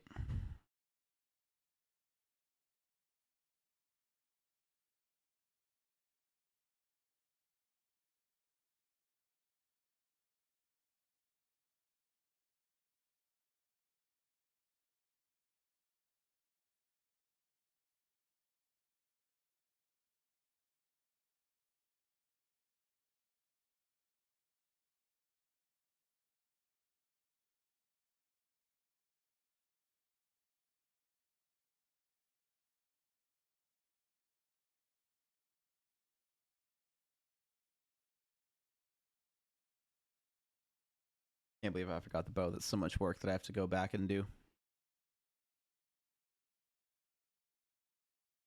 Okay. I can still save the bow for when I do the shotguns. But the bow's going to have its own muzzle velocity too. So I'm going to leave room for it now in all my other work. That way I don't have to go back and do it later. But is it after the 2020? No. Why does the 2020 go before the A10? It's not supposed to. Does it do that everywhere else? It does. Why is it doing it here? It has a longer time to kill. Fuck you. Ah. Okay, well that kind of ruins the whole goddamn point of what I was doing here with this, because now these are backwards. But this is the only one where it's backwards. I don't want to make it backwards. I don't want to go back and reflip all that for such a minor detail. But how the fuck did I... That's a huge oversight. What the fuck? That's super annoying. Must be here too. This must be the first sheet. Yeah, it's here too. God damn it. Alright. I was trying not to fuck up this time, but I guess I'm gonna keep fucking up. But there we go. We'll put it there. Yeah. Hurts. Nope. Not what I wanted. Thank you though. There we go.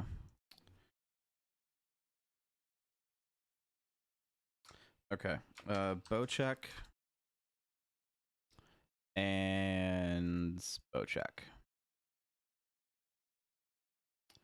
Because both matter, and this is gonna be where the choke is gonna have to also you know, no, it won't have to.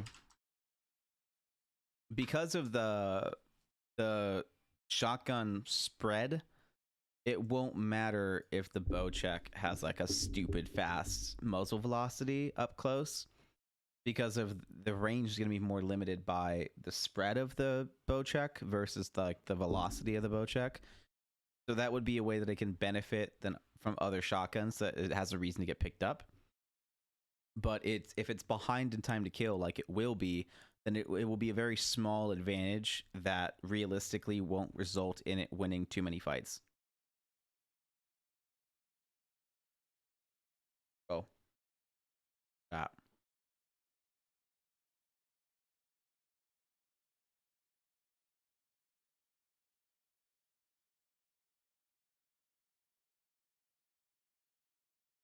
I don't know why that's there. That shouldn't be there. And then we're gonna move get this guy here, then move it back to here. I can do this to get this guy all the way up here in the corner. So I can have my nice big cheat sheet here. And you know, I might even do this for printout reasons, because this is, I think, within a page for printout in column width, and this isn't. So it's no big deal if this is a little bit more spaced out. And then this can print just fine, and then I can have more charts over here. So this is where we're going to start shifting with how we're doing this. I think, yeah, I want to be able to just copy and paste all this, so I'm just going to do this instead.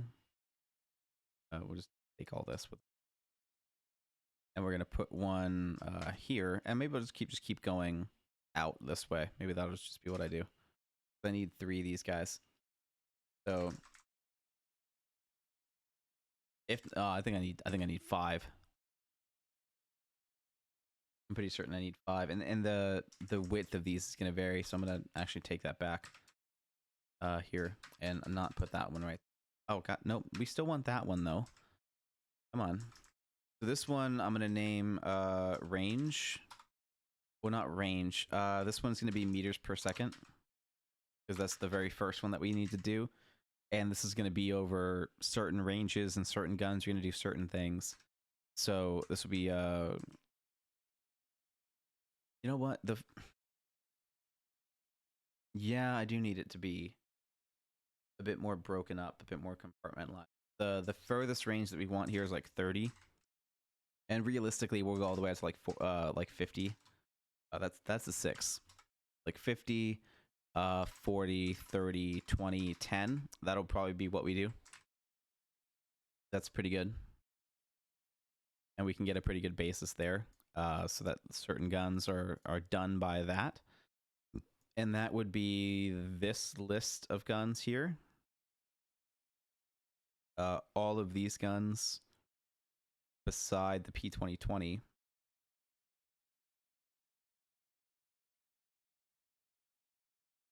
would have velocities greater, or these distances are going to be so close together that it's pointless. So that would be for that. And then this here, go ahead and put those yellow. That way we know where they change. This would be the next bracket, which would be something like 30 meters, 50 meter. Well, 50 meters would probably be dead center. This is at most going to go out to 100 meters, where they start being super useless. 75 meters for sure. Why do you keep... and then we'll probably do... Do we do 100? Maybe we should do 30, 50, 75, 100, and then like 125. Just to really make sure that they're like fucking ass all the way out there. And then the guns that would do well in this range would be all of them. And you, and you, and you. And that would be all of the guns that do well in that range. And then these would all be that mid-range that we were talking about, where in meters per second, we're going off of the further ranges. This is getting into more like the probably the 75 meter minimum, the 100 meter, the 125, the 150, and then going all the way out to probably 200 meters. So they're like fucking useless all the way out here, and then pretty damn close to useless here, doing pretty damn good in this range, that kind of thing. And this would be the 3030, the G7, the flatline anvils. I'd say we'll put the triple take in that category. the R301 anvils, and that'll probably do it. If we're gonna have the choke increase velocity on the bow, no, we're not doing that. We're not doing that. Yeah, so then the triple take choke would also be in this category as well. So that would be a thing. On top of that, well then we don't really need this. We don't need that there.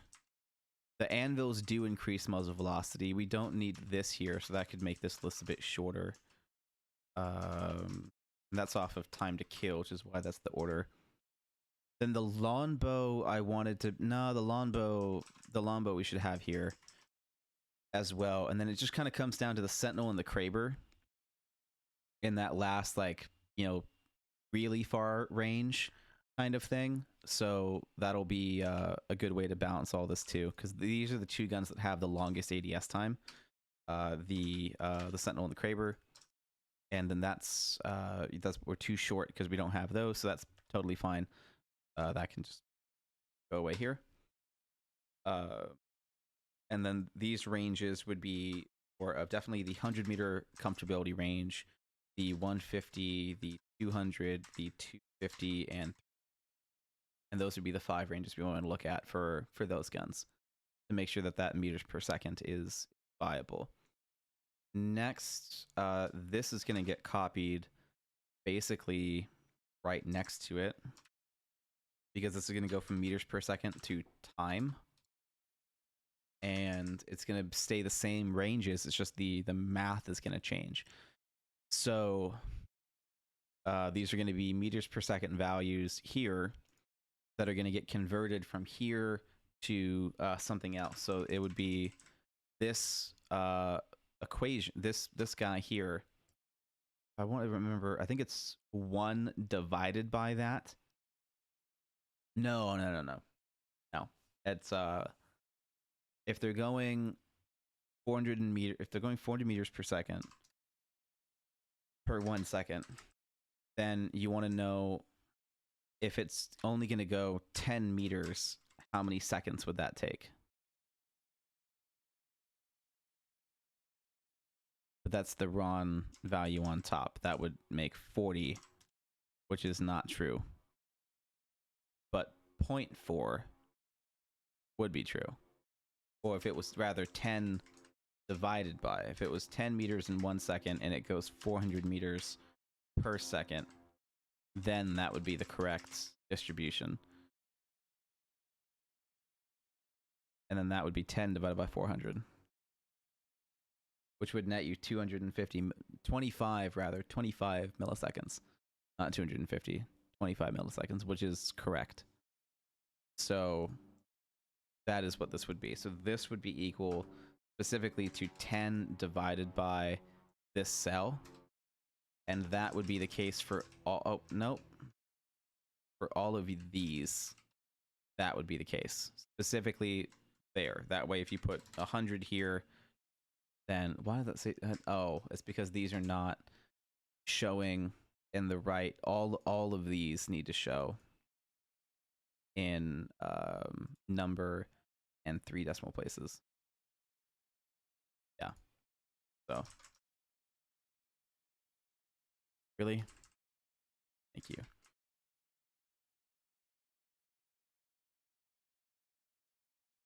We'll do that. In fact, we'll make this 300. That's a more realistic muzzle velocity for a lot of these guns. Thank you. Yes, that's perfect. Do that every time, please and thank you. Okay.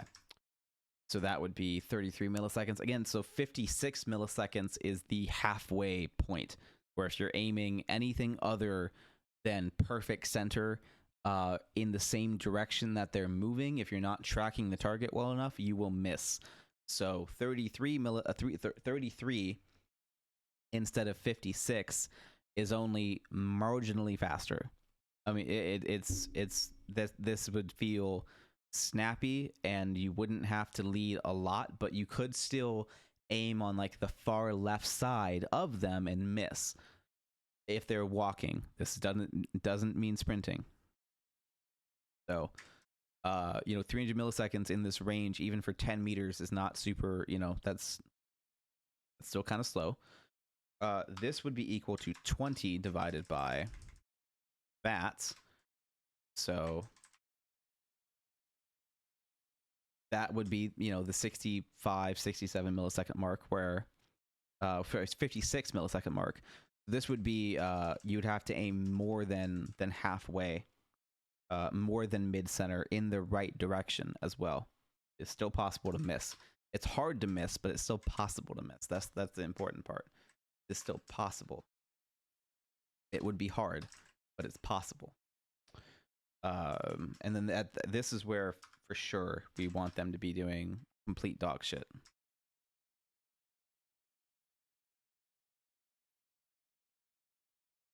And then this would be 50 divided by that.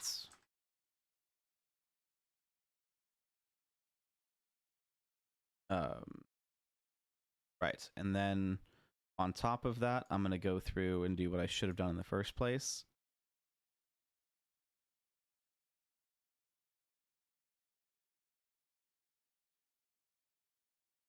And hash these out so that they have alternating prints like that, so I can actually like read them, because it's really hard to read when it's just solid white. So alternating that color scheme is going to be pretty important. So we're going to go through and do that too. That way when we copy the next one, we don't have to. God damn it. What is it? Alt? That? Nope, never mind. It was not that. It was not that button. That's not the button that does that.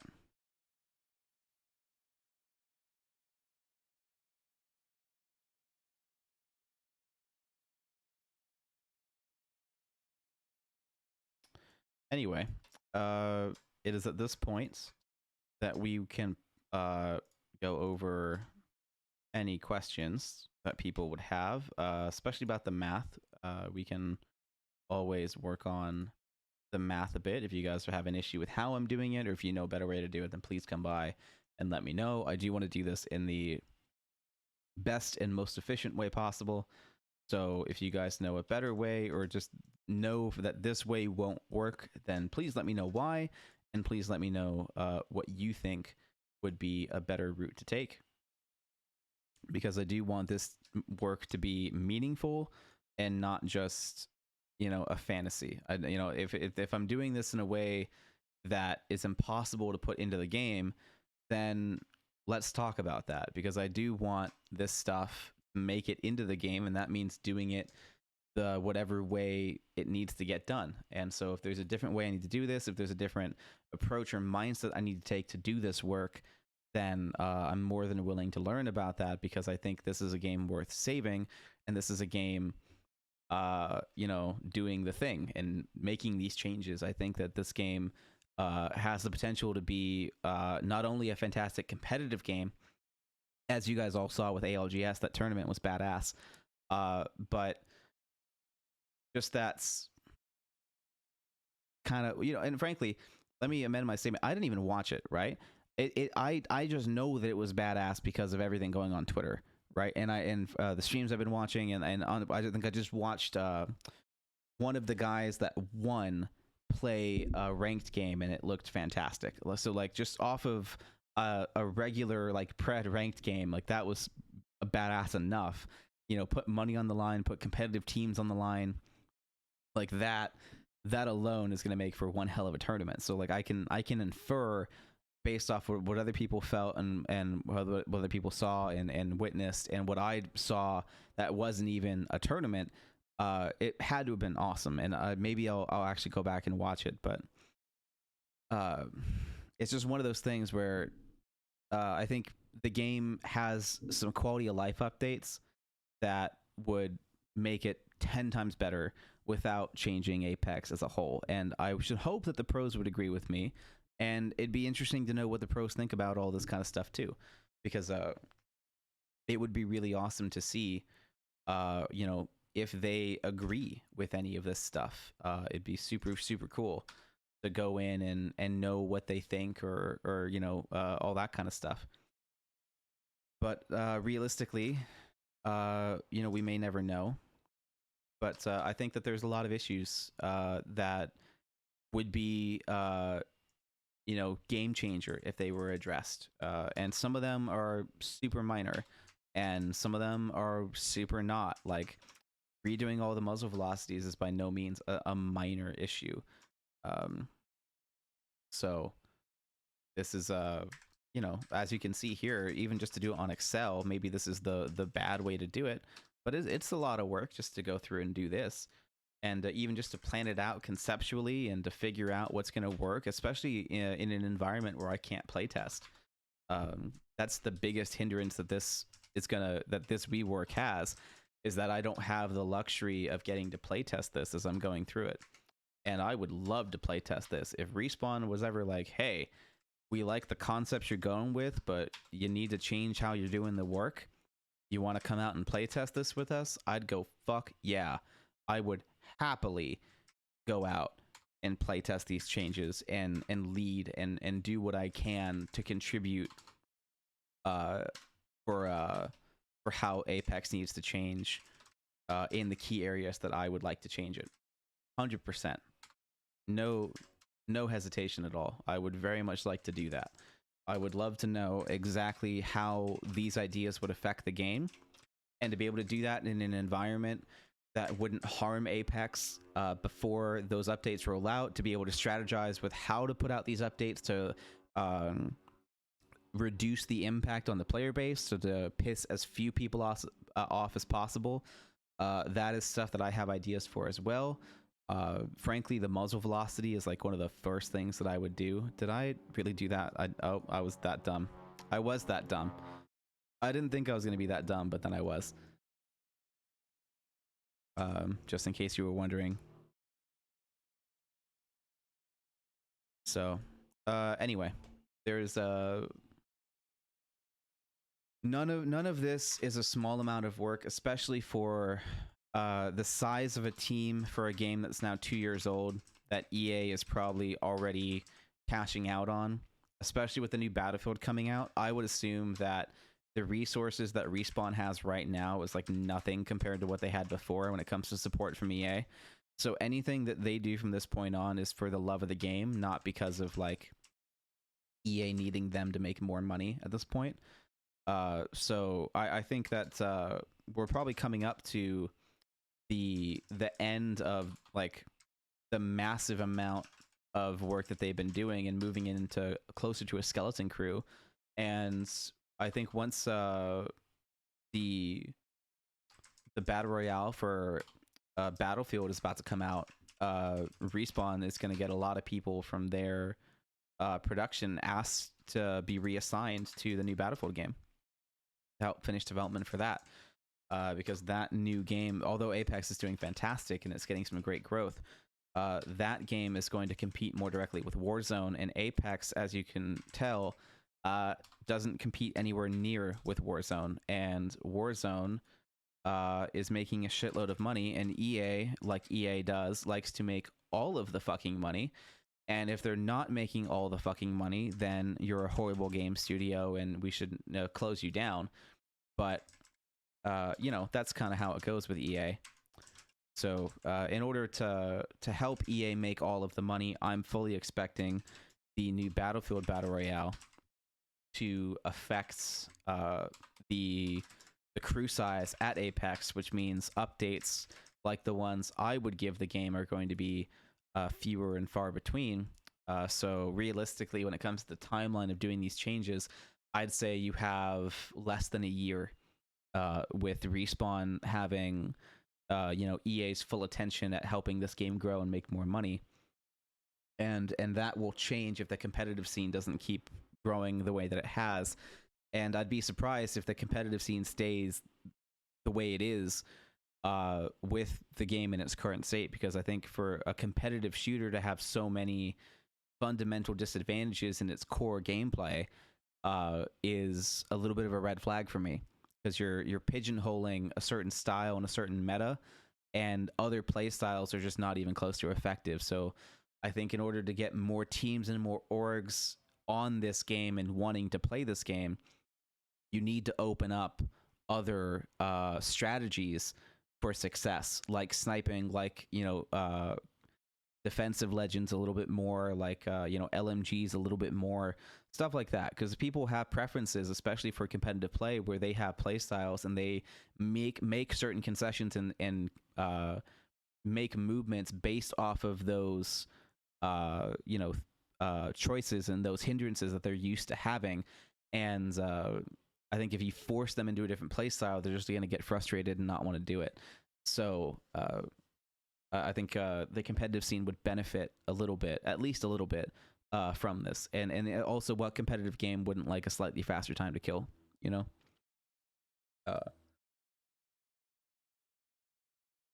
Make it even more punishing. And yeah. Anyway, so now all this is set to do the thing. And actually, funny enough, to make this super easy, 300 milliseconds was actually looking pretty good for all the shotguns. Oh, god damn it. I forgot that's just not going to work. That's the downside to doing it the way that I just did. I believe there's a way to do that in a different manner where you can copy and paste everything over it, but it's not something I remember how to do, and this is easier for me. So I do this instead. Especially if I can just do something like that to just make it equal that thing real quick, because the distance is going to make that number is so low that the distance is going to nerf it more than I need to. There's other numbers, especially other guns, where I will have to, oh, damn it, go in and add a curve and an arc to that muzzle velocity, because just distance isn't going to be enough to make it go down. It's going to have to reduce and over distance as well to help it be snappy in the places it needs to be, and then not snappy in places it doesn't need to be. So yeah, bow check again. I'm gonna skip. So because 167 milliseconds at 50 meters, that's pretty bad. We could argue that should be a little bit slower, and even like the 30 meter mark at 100, that could be worse. So if we put this to 200, what would that look like? Yeah, that's pretty slow at 30 meters. Pretty slow at 200. That's definitely some lead at 220 meters. Basically no lead at 10 meters. I'd say that's probably the way to go here. I think realistically that's probably the way to go. So the PK choke, we don't want that to be an increase. So this is something where even at 30 meters and 40 meters, which it would have the range for, you would need to lead, which is something that's going to make the PK have that downside where it could potentially do these things if you aim down sight to get that damage. But it's going to be kind of difficult to do that. So this is going to allow the pellet spread to be tighter and the max potential damage to be further without it needing... without it feeling broken or OP, because it's going to be really easy to miss shots. But if you do hit that shot, it's very rewarding. And so before, what would happen was this was happening with range instead of with ease of use. And so I want to change that from range to ease of use. I want the range of the PK to be effectively that 30-40 meter mark with the choke, but I also want that to be hard to do. And so this should accomplish that for sure. To have that range where you do need to start leading your target and lead a whole body width ahead of that target in order to get every pellet to land.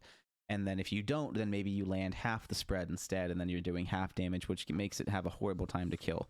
So there's plenty of room in there for skilled players to shine and not so skilled players to fail. Secondly, with the R99, we're looking at something that we want to have effective, very effective around the other mark here. Oh, God damn it! Come on. There we go. We're gonna go ahead and do that for all intents and purposes. For now. And so the R9 we want good at 20, and 67's pretty good at 20, but it could be better. So let's, if we put that to 400, how would that look? That'd be good at 20. Half, you know, the middle aiming center mass at 20 meters is enough to get you hits. That's good. Aiming a little bit more than center mass at 30. This is where it's going to start to fall off, where at 400 meters per second out to 20 meters, it's going to be just fine. But then around the 30 meter mark, it needs to start dying down. So this is where we can do like the 450 and then have it start losing 50 meters per second every 10 meters. And that would be a really easy curve, just 50, 50, 50, 50, 50. And that would give you super good at 10, reasonable at 20, and then you're looking at manageable at 30, but still not great. Definitely leading targets at 40, and then definitely leading targets at 50. That's looking pretty good too. I think we might want to have this shift a little bit more though. So I don't want to have it lose more range per se, but I think we're going to just reduce the overall velocity and go, 375, 325, 275, and then 225, and see how that would have an effect. That may not be quite enough. So maybe we have it losing, because 350 there is pretty good. Maybe we'll just have it lose 75 instead of that. So this would be losing 75 would make it 275 instead of instead of that. Then that would be 200. Then that would be 125, and that's horrendous. That's horrendous, which is good. 30 meters, again, this is max range. That's about a whole body ahead of. That's not great. This is super great. This is manageable. That's, halfway through. Mid body. This is having to aim almost perfectly on the edge of that at out to 30 meters. Then anything after 30 meters, you're looking at a good amount of lead, and that's going to be pretty hard to use and not super reliable and consistent. So that's something that could work. For sure, 200 milliseconds is a good long while. So that is that's something that's doable. So losing 75 meters per second everything, and that's pretty much where we want a lot of the SMGs, to be honest. Like, it wouldn't be the worst thing if they all just kind of copied this pattern. It's not great, but it wouldn't be the worst. The alternator is going to be the exception. This one we do want to have better range. So this one, I think what we're going to do is like 500 and then have that lose 50 meters every thing to give that like a really good curve so that it has the range that the other SMGs just don't quite have, because this is care package. So that's going to give it a sizable advantage over the rest. You know what we're going to do? We're going to change that.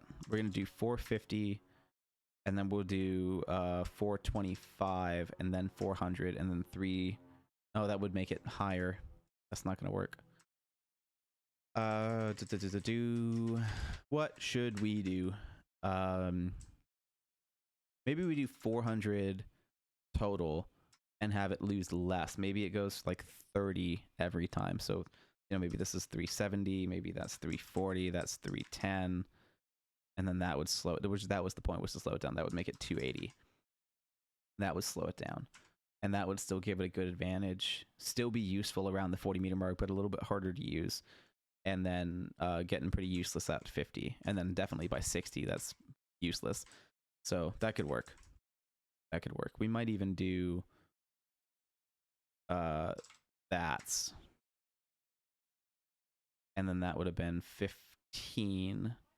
So 295, and then that would have been, because this is an extra 5, that was an extra 10, that's an extra 15, that would be an extra 20. So 260, that's even better. That's having it lose 35 every 10 meters. So there we go. That's pretty easy.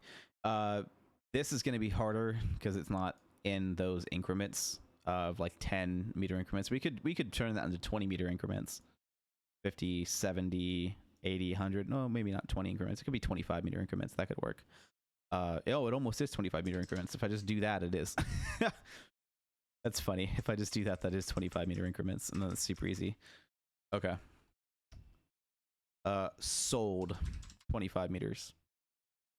make my life much easier, and respawns, because that's a really easy curve to replicate if it's just losing the same amount every same amount, you know. It's not an exponential function. It's a regular old curve that's like super easy to chart and graph. So linear, the linear function, it's a 1-to-1 input, so linear. The time isn't linear. The time becomes exponential, but the actual equation for this is linear. So super easy. Then the Prowler, the RE45, the Volt, and the P2020, these all need to have like total dog shit things. The RE45 and the P2020 for sure need to have total dog shit. The P2020 I'm gonna definitely have total dog shit. In fact, I think what I'm gonna do with the P2020 is just let it be 250 the entire time, and then that will, at range itself, will just slow it down eventually. Or maybe I just have it lose 10. That's pretty easy too. Just have it lose 10 every 10 meters, and that'll just make it total dog shit in the first place. So that won't matter. Still better than shotguns after 30, but then anything after that, nah, that's not great if it's still better than shotguns after 30, because those are only 200. That could just get sped up then. These guys are... I could do the same thing. I should do the same thing. I'm gonna do the same thing.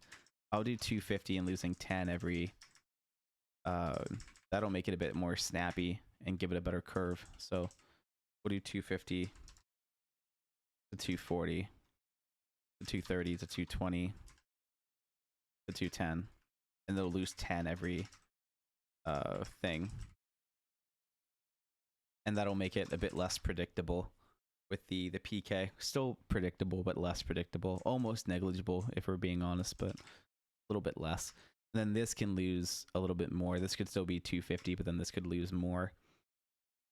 This could lose like 20, so 230, 210, 190, 170, and that's just fucking useless. Which is what it should be. It should be fucking useless. It's a pistol, you know, it's got a horrible time to kill, it's got horrible range. You know, it's still usable if you absolutely have to. You can still definitely beat some stuff, but like, it's a P2020. It's not supposed to be super great, so it's not going to be super great, and the muzzle velocity will be there to back that up.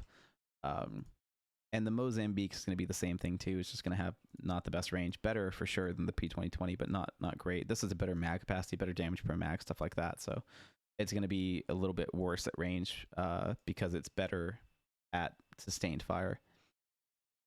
The RE45, that needs to be about the same thing. This guy doesn't have a headshot or limb reduction, headshot multiplier / leg reduction.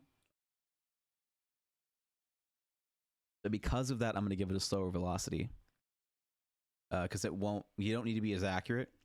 You just have to have a cover and be proficient. So this can have a slower velocity for sure. I still want it to be competitive, but I don't want it to be the best either. So starting it off low at 300 is going to be the best bet. I think having it lose probably 20 per thing is going to be ideal. You know, what's funny is I can just do this and do that, and it's the fucking same thing. Don't know why I'm not doing that. That's actually the same thing too. There you go. And then that can have its own little thing. Oh, you know what? I could do this even better. I could legit do this like even better. I could add a whole nother column here.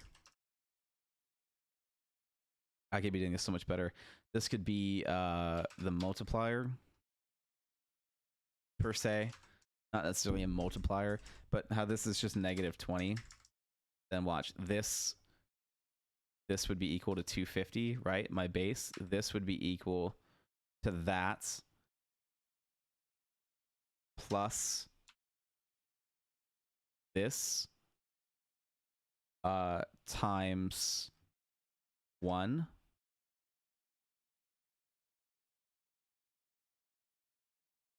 Yeah.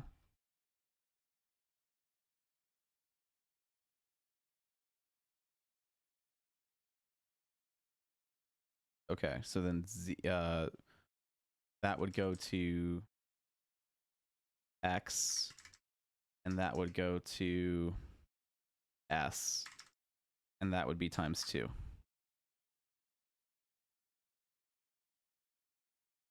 That would hit copy. That would go there. And then this would be equal to this times 3. And then this would be equal to... Oh, god damn it. Okay. Whatever. Equal to that plus this times that times 4. There we go. And then this can go to there. And then this was, what, 300? And then this was minus 20. Perfect. And now that can be a calculator to everything that I was doing. So this would go to 400. That would go to minus 35. And now I can do that super fucking easily. That's kind of the whole thing. And then this would be the same thing, but I have to make it white. No fill. It was 425, and this lost 75 everything. I think that's what it was. Was it lost 75 every tiny bit? So yeah, there we go. Those are super similar at 30 meters, which is kind of the point. This is significantly slower, especially here. That's good too. And then the RE actually kind of catches up and does better at range than the R9, which is okay because this has a longer time to kill.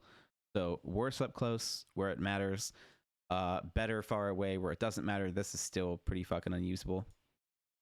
And there you go. So that is how I can do this in a more reasonable manner.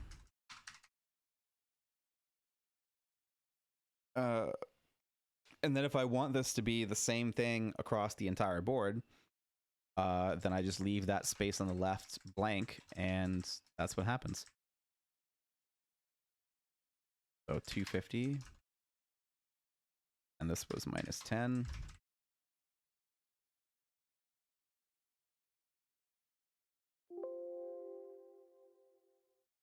I don't know why I wasn't doing that before. I'm usually pretty good at doing stuff like that, but I guess I was being dumb.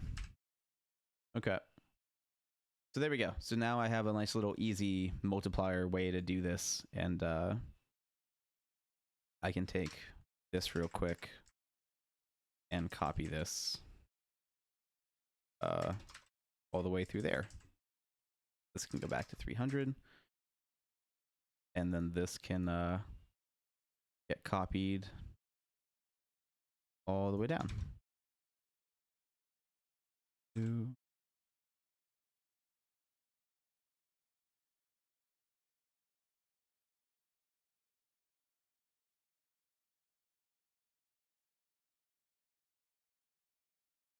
this may not be something that I use on every single one, but it's definitely a great tool to help me get this done just that little bit faster.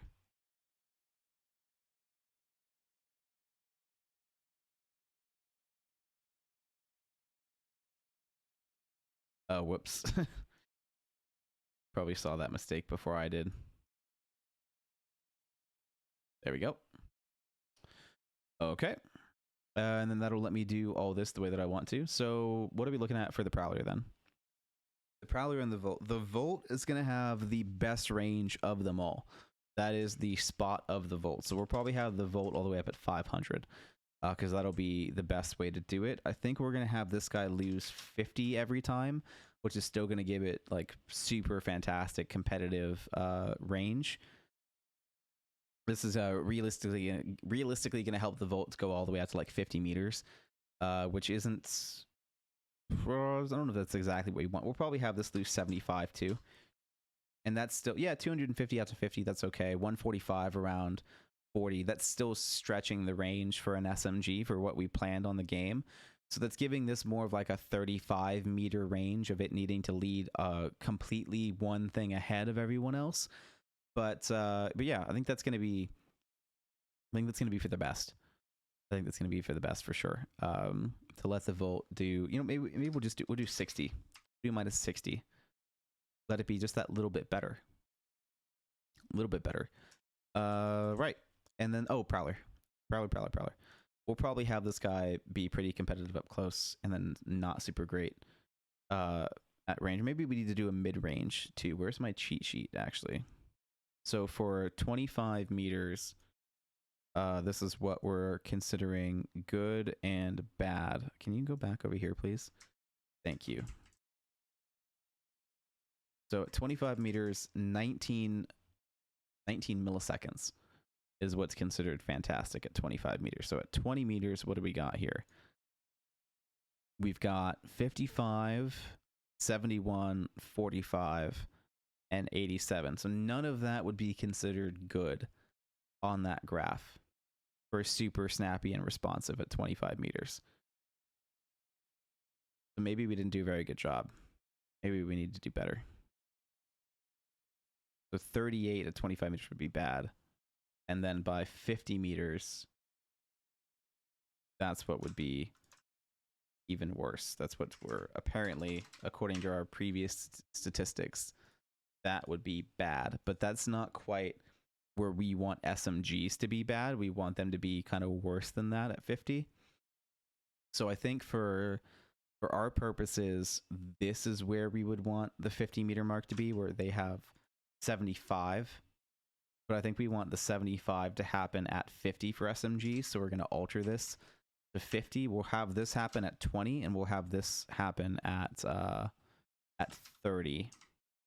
Or maybe that needs to be 40, and then that'll be 20. That'll be how we modify this for SMGs to get those ranges to be a bit more precise to what we want here. So what is going to have the best? Well, the R9 needs to have the best for sure. R9 and probably the Prowler up close are going to have, and the Alternator. All three kind of compete in that category for close range dominance. So they should all have pretty good. We'll probably have the R9 and Prowler at average, and then have the Alternator at like super fantastic. So and this is for 20 meters, which is this one here. So this is at 55 currently. So this would mean probably doubling our current output. Yeah. Actually more than doubling. This puts it at like 900. And that's still not quite enough. So that's kind of surprising, but 900 should be fine. That's still going to feel super snappy and responsive. What this is also going to mean is that we're going to be now getting rid of like 150 meters per second per thing, at least, per 10 meters. So it's going to be a really steep drop off. So you're going to have to, it's going to be a pretty big learning curve for that as well. But not super bad, because again, these are really fast. Like, it's 25 meters right now is 100, which is like our bad version of 50. So like realistically, when I say there's a learning curve, it's not a big one. It's not a big learning curve. It's very small. It's like a little, it's like a learning hump, not like a learning curve. Like if it was a speed bump in the road, it'd be a pebble. You know, it's not going to be a super, hard thing to do here. So again, so for 150 bad, for 50, bad is 116. That's definitely bad enough by then. By 40, bad is going to be 78. That's definitely above that line for sure. But that's also not good, because we want this to be a bit more competitive at those ranges. So the 40 range mark for sure. So this is going to be maybe more of a minus 100 to get that to be, competitive-ish. That's a bit better than average at 40 meters. It's at 100, so that's within bad at 50. That's probably a pretty healthy spot for the Alternator, minus 100. That's probably pretty healthy. It could be a little bit higher, but that's just kind of a lot of extra work, so it doesn't need to be. So there we go. There's that. And then at 10 meters, we're doing fantastic at 11. 20 is 25. That's about average. So we might even slow this down even for what we considered for SMGs. So we'll take it with a grain of salt for sure. So we'll try to aim a little bit more conservative than what I did last time, because this 900 meters and then that steep fall off, that's kind of rough. Like, realistically, I think it's better to do what we did before, where it's maybe just one solid low number versus that high number falling off so quickly. I believe it's possible to do this, but I don't think many people would call it necessary. So there's that. Can you not, please? Thank you. Anyway, not super necessary, right? It's not a whole lot different than what we did before. I think if we wanted to have everything at one consistent value to get the same numbers, it'd be something around like the 500 meter. It's not quite the same numbers, but it's close. Yeah, so it ends at the same number, but these numbers here are pretty different. You know, if I get super, I don't even know if you can see that. Can you even see that? That should be better. So, you know, we have this margin here. Maybe that makes it easier for you guys to see, where we have the alternator at 900 and losing 100 meters per second every 10 meters. Or we just have to say the Prowler at 500 the entire time. Up close, it makes a small difference, and then it ends at the same effectiveness by the 50 meter mark, and then this would actually become more effective over distance than the alternator would, because it's keeping that velocity a lot better than the alternator is. This is just an example of why there's a slight difference in numbers, a very slight difference in numbers, but that's enough. If you remember that 56 milliseconds is that halfway point, or if you're aiming against a walking target at center mass that they can walk out of your shot in 56 milliseconds, then 43 versus 60 becomes very impactful. So that is realistically a big difference, but it doesn't look like it. So it may not seem necessary to do the losing 100 meters losing 100 MPS every 10 meters, but compared to the static 500 for the entire distance, there is a change in that. It does end up mattering.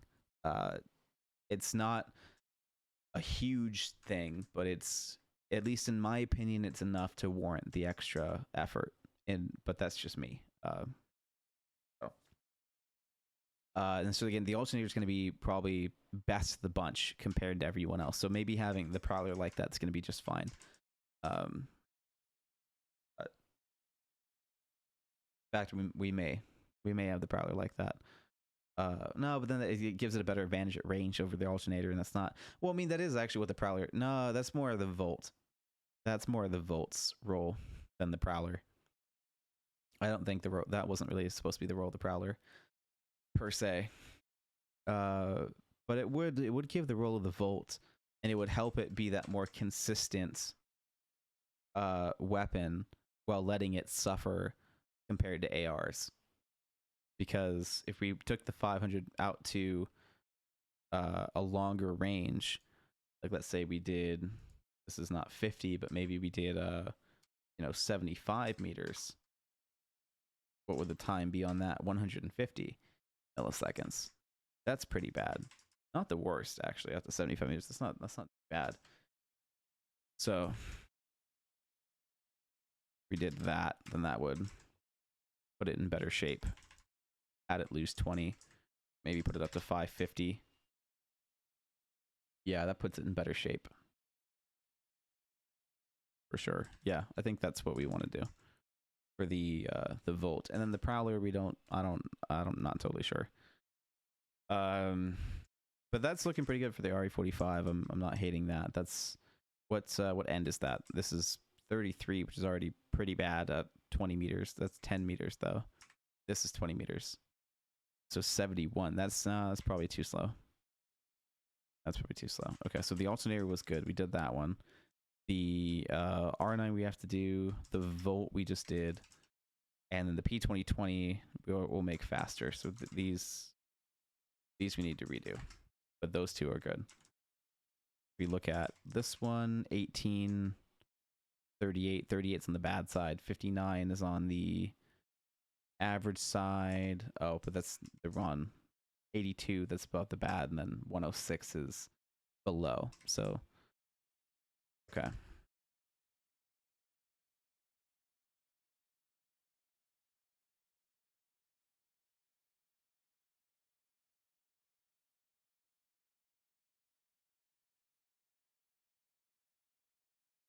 Yeah, that's a bit better. That's a bit better. Yeah, I think that'll probably be just fine. And then the R9 will have be pretty quick too. Super quick up close, but we'll probably have this lose like 120 every bit. Yeah, that's probably that puts it really close to that. I don't know about that. Maybe we'll reduce that down to 800. Yeah, by 50 meters, that's completely unusable. By 40 meters, that's not doing super great either, which is okay. By 30 meters, it's not doing too hot, but at 20 meters, it's still doing okay. 20 meters is still perfect. That's going to be fantastic at 20. It's okay at 30, and then complete dog shit by 40. So that's actually perfect. I like that. I'm all right with that. The RE is another animal here. I think we do want that to be a slower fall off, and I'll probably put that up to like 4100. Yep, that's what I wanted. Exactly what I wanted. And that's going to be a good bit behind. You're definitely already having to lead at close range, but it's going to be probably more predictable. Probably a lot more predictable than the rest of them, and that's totally fine. It is a pistol after all. That's kind of the point here. And then we'll put the P2020 up to like 350. That'll help it be a bit more predictable too. The Prowler looks like 700 is going to be the way to go with that. And we'll give that a fall off of like 60 per shot, and we'll see how that factors in. That's factoring in pretty damn well. That's pretty damn well. I don't know about you, but that looks pretty damn good. We could do 65 just to make it a little bit more distinct, and that's basically perfect. Yeah, that's that's fine. That looks good to me. The bow check we're doing last, that's just fine. This needs to get readapted into the next set of guns, which is what, 25, 50, 75, 100, and then 125. So all of this, the next section.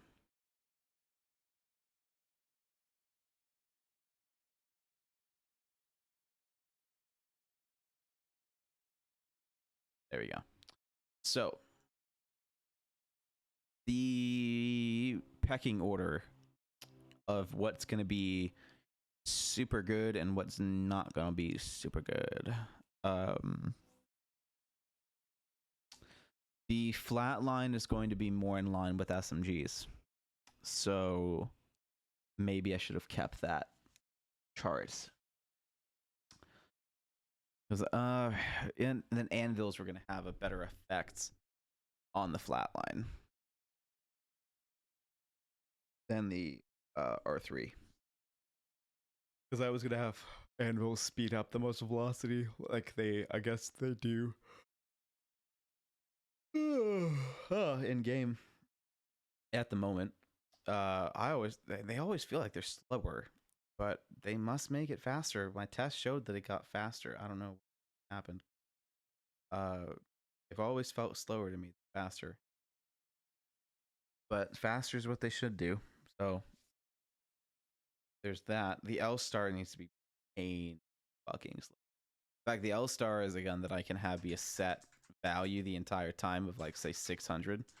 And that will be kind of perfect. So at 75 meters, bad would be 116. 75 meters, it's doing 125. So that's probably already too slow. So I could do like 700. Yeah, 116 bad, 75 would be 107. 100 bad would be, yeah, that's actually too bad. We'll use like 650. I think that's actually what it's at right now. If I remember correctly, the L-Star is like 650 forever. And yeah, bad by 75. That's perfect. We want it to be basic. Yeah, bad by 75. That's basically unusable at that range is what that number really means. So for it to be on the high end of that the entire way down, that's kind of fine. Like we could even lower that to like 625 to really make sure that it's not doing great at range, because this is one of the worst guns that we want to have at range. This one's supposed to be pretty slow, so 625 should be enough, and then we can go off of that as the slow speeds, the super slow speeds, the not super effective speed. The bow check is going to be in the same category, by the way. The bow check needs to not be super great past like 75 meters, and so I think 600 meters per second might be the route for that, but then that means kind of weird stuff up close as well, not performing super great. So I think we want to fall off on the bow check versus it being, solid. So this is going to mean slightly different things for how it works, because this is going to be a different curve than the one above. But at the very least, we can do our best to get that to a better rate here. So every 25 meters, it's going to lose. No, I can adjust it based on, yeah, that's fine. That's fine. Every 25 meters, it has to lose a set amount of stuff. I'm going to say we should probably have that close to the 50 mark. We'll make some tweaks. And then this is going to go up to like the 800 mark because of what that's going to mean for range. Because 100 meters is definitely bad. 75 meters is definitely not doing great. And then we're coming into usable at 50, and then we're in the usable range, average range by 25. So that's not quite there yet. It needs to be a little bit faster. So we're going to do 850, and we'll probably have it lose 45 instead, and we'll see how that makes an impact. So 100 meters is 140. That's on the high end. That's not going to be super easy to use, but still manageable. 75, that's again, it's not super easy to use, but manageable. And 50, 62, that's not great. Yeah, that's kind of just keeping it in the same line here. I think we're gonna have to go the other route of it chunking away a lot. That it's becomes competent. 75 meters, 89. That's competent. That's better. 100 meters, 132. That's really hard. And then by 125, it's on the unusable end. That's a bit better. The 50-meter mark is at 920, which isn't super easy, but that's close. I think if we went and reduced this to, would I want to reduce it or what? No, I'd want to reduce. I think let's make that 950, and then I'll take that down to 75. Yeah, I think that's probably gonna be better. So 192, 138. Yep. 94. Yep. No, that made it worse. That made it 94. Did it? Yeah. 50, 75 meters, 94. 57, 26. That's okay. 75 meters is a lot to ask for the bow, so it doesn't need to be that great at 75. But 75 is going to make it feel useful. And so now at 50, this is losing 75 by 50 meters, which means that if I had to go back another 25 meters, I need to add 75. So it'd be, what is that, 150 more than 870, or 75 more than 950, which would be 1025. So that would put 1025 here on the bow check for 10 meters, 0 to 10.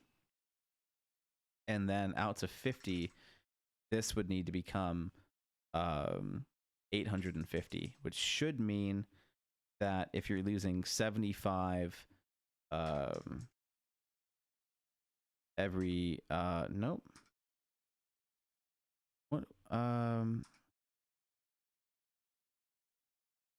what is it? I can just do this till that works, but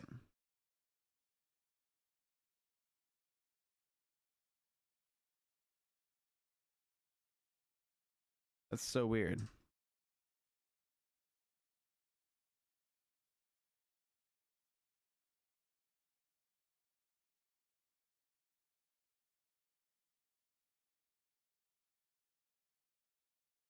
Okay. So it's like minus 43 points, like 9. Is it just minus 44?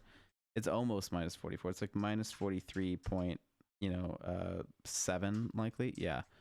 Okay. I don't know why it's such a weird thing like that, but that's close enough to get us the rates. But that's a weird curve for those 10 increments. I think it's because this isn't 0, it's 10. So it's kind of throwing it off. By 10 meters, there should be a slight adjustment to that curve to get it to that exact number. So it's a little bit different. So if I was going to run that back, it's losing 150 every 50 meters, which means every 10 meters it should be losing 3. No, 3 every meter times 10 would be 30. Be losing 30. It should be 1025 minus 30, but that 30 needs to happen from 30 below 1005. That's where that's happening. So 30 minus 1005 would be 995. No, it's not. Why is it not 95? That's weird.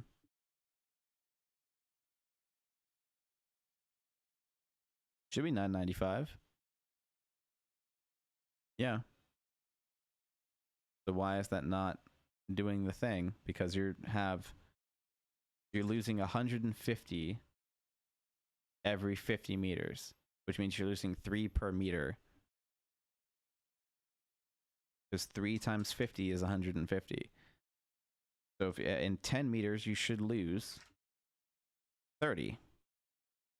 So that should have fucking worked. Why did that not fucking work?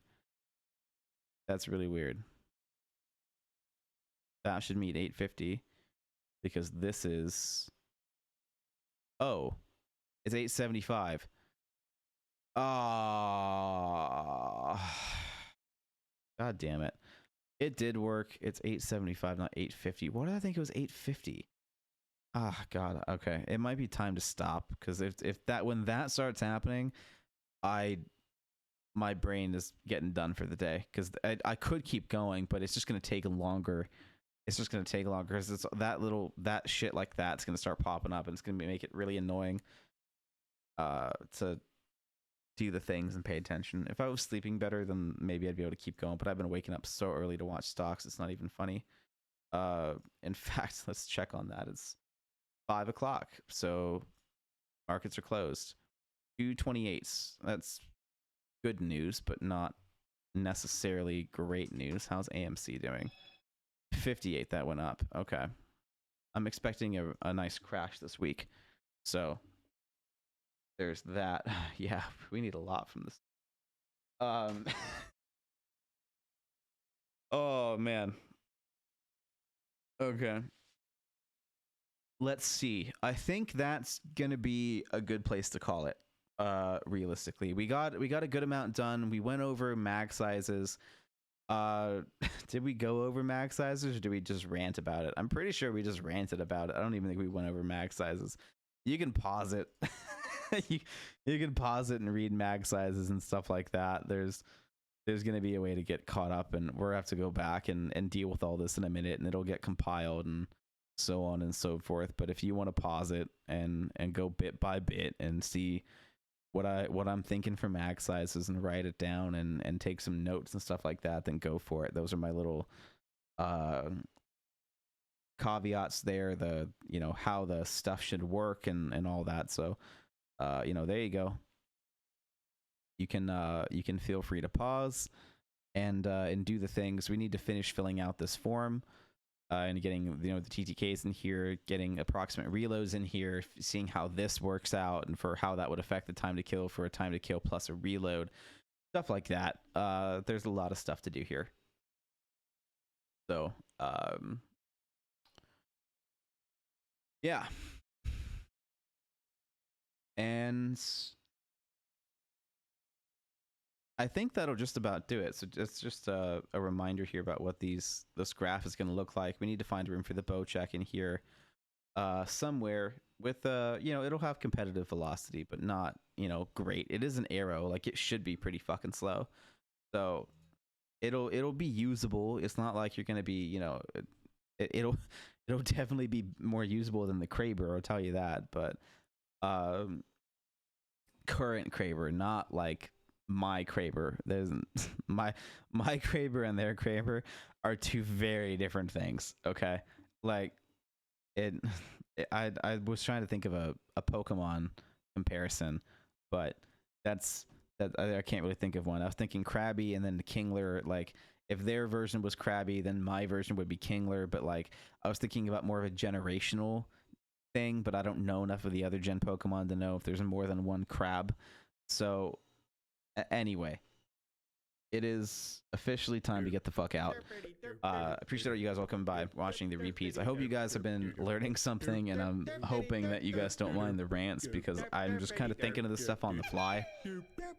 And this is my honest reaction to a lot of the data that is in Apex, and not just how I would change it, but why I feel it needs to change.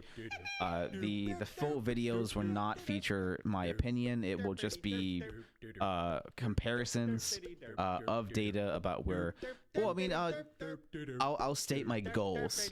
I will state why I want things to change and where I'd like them to go, but I'm not gonna go into like what I would consider to be a fundamental issue and stuff like that. It's just gonna be like, hey, like I'd like this to be different, I'd like this to be different, I'd like this to be different, and try to stay as objective as possible. Like the goal of these video and series and project is by no means to shit on Respawn. Frankly, I would like a job in game development, so not shitting on game developers is gonna be pretty fucking important. And I need to do the best I can to work with others and come into a project that's already been started and worked on for years and say, hey, this is where you might want to change things in a polite and calm manner. Not like, like the biggest comparison would be like when Harry Potter fans get really upset at that Dumbledore line where he's like, did you put your name in the Goblet of Fire? And it says in the book that like Dumbledore calmly asked Harry, did you put your name in the Goblet of Fire?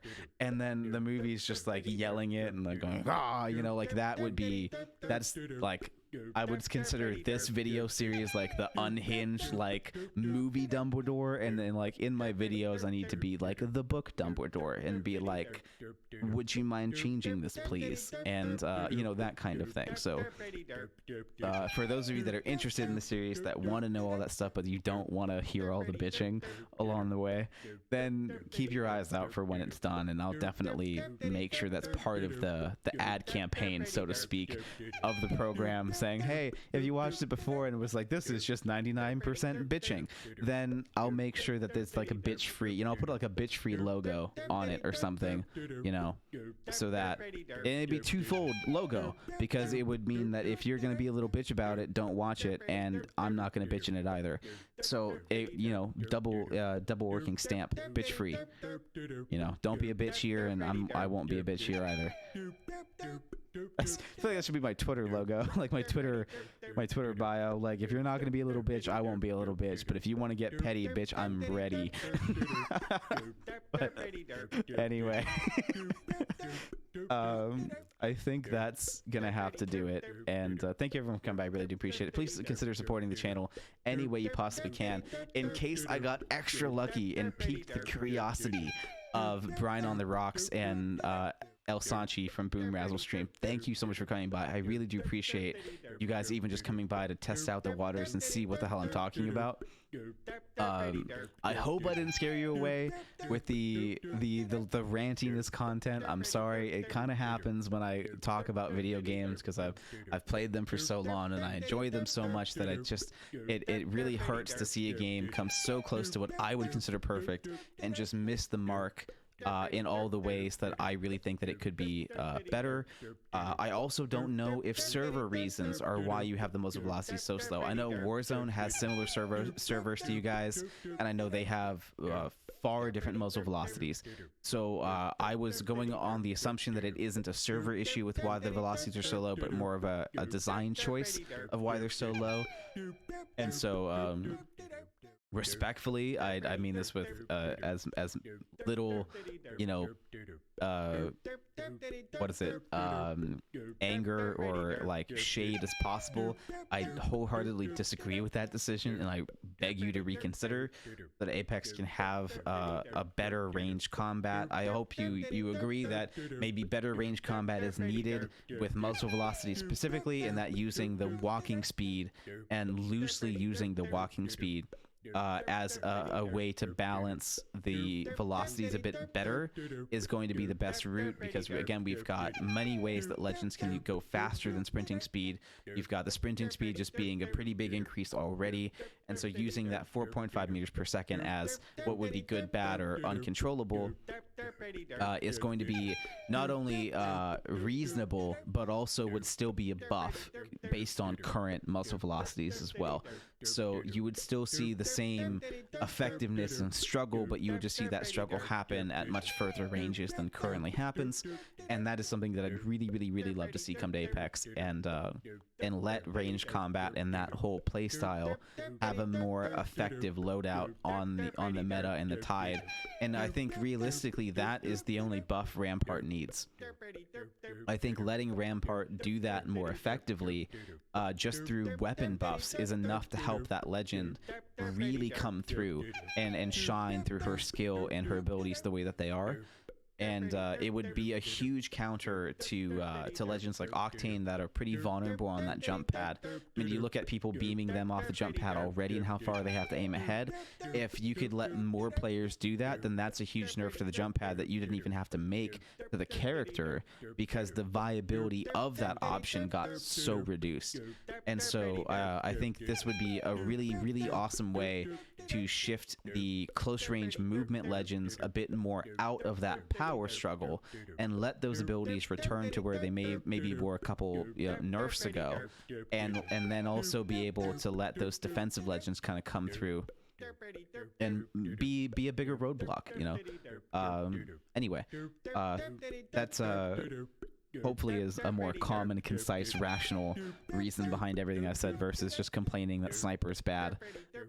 But I really do hope that you guys did have the curiosity to come by and at least watch the repeat. Maybe not have time to say hi. I know you guys are busy and have your own lives, but I'd really encourage you guys to hit me up on Twitter if that's going to be something that you would love to talk about this more. If there's something that is fundamentally wrong with my fundamentally incorrect about my assumptions, I would love to know that before I'm done. If you happen to have come by at this point in time, please let me know if I'm doing something just completely fucking wrong so that I can fix it now.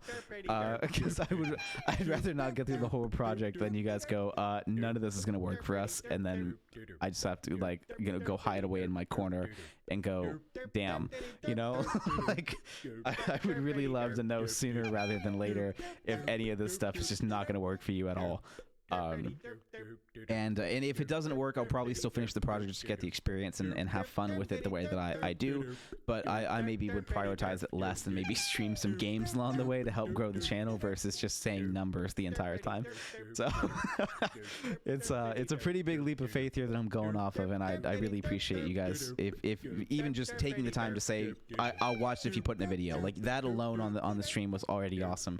So thank you for that. Thank you for even just recognizing and acknowledging it. That's already a huge win for the day for me, being such a small channel. To even just have you guys read a comment of mine about the work is enough. So that's how desperate we are here. Okay, so please, if you guys like the ideas, if you like the content, I'd be more than happy to calm my ass down and work with you guys on a mutual respect and more open level, and hear more about why you made the decisions you made, so that I can either hopefully reach some kind of middle ground without being too annoying, or just accept that you guys just don't want the game to go where I want it to go, and maybe it just stays a fan rework. Maybe I finish it, or maybe I just go back to playing the Battlefield games that I got on sale and that too, and then we just kind of leave it as is, and I play it from time to time. But I you know, I've already cut back my hours on the game, because 2 years of this as it is was enough for me. So I'd love to get reinvigorated, and I'd love to see more diversity in it. I really do truly love the legend design and the legend and everything that you guys have done with the abilities and all of that. I think it does a really good job, and I have a couple ideas that I think would make it just a teeny bit better, just a teeny bit better. Most of the work that you guys did is already fantastic. Like, there's not a whole lot of need to change much of anything else, you know. But I've got a couple ideas, and I hope you guys want a flamethrower version of Caustic, because I want that. I want that really bad. I'd love a legend that can prone as an ultimate. I designed him already as well, but yeah, you know, if you guys only watch this one, please watch episode 5. Episode 5 goes over my original legends, and I would love to hear more about that and what you guys like and don't like about those legends. And please make Caustic cast 6 to 8. Please make it 6 damage to 8 damage. It's what it needs. But anyway, thank you all for coming. I really appreciate you all coming by and putting up with this, and giving me the support that you guys have, even if it's sporadic. And I'll see you guys around. Please don't forget to join the Discord. Please don't forget to ask questions and do all the things and engage in the community, because this is very much a community project. And if you guys have objections or questions or more concerns where you'd like to see better buffs or nerfs, please let me know. I want to do the best I can to ease your mind about the mag sizes. I know a lot of you are going to see this and get triggered as fuck. So please know that the mag sizes are not going to be as bad as you think, okay? There's plenty of ways that we can nerf them, and if you're super worried about it, let me know, and we'll take every way that we can. You know, I think we had a couple ideas during the stream that we can solidify and put in writing. So anyway, that'll be all. Thanks for coming by, and I'll catch you guys in the next one.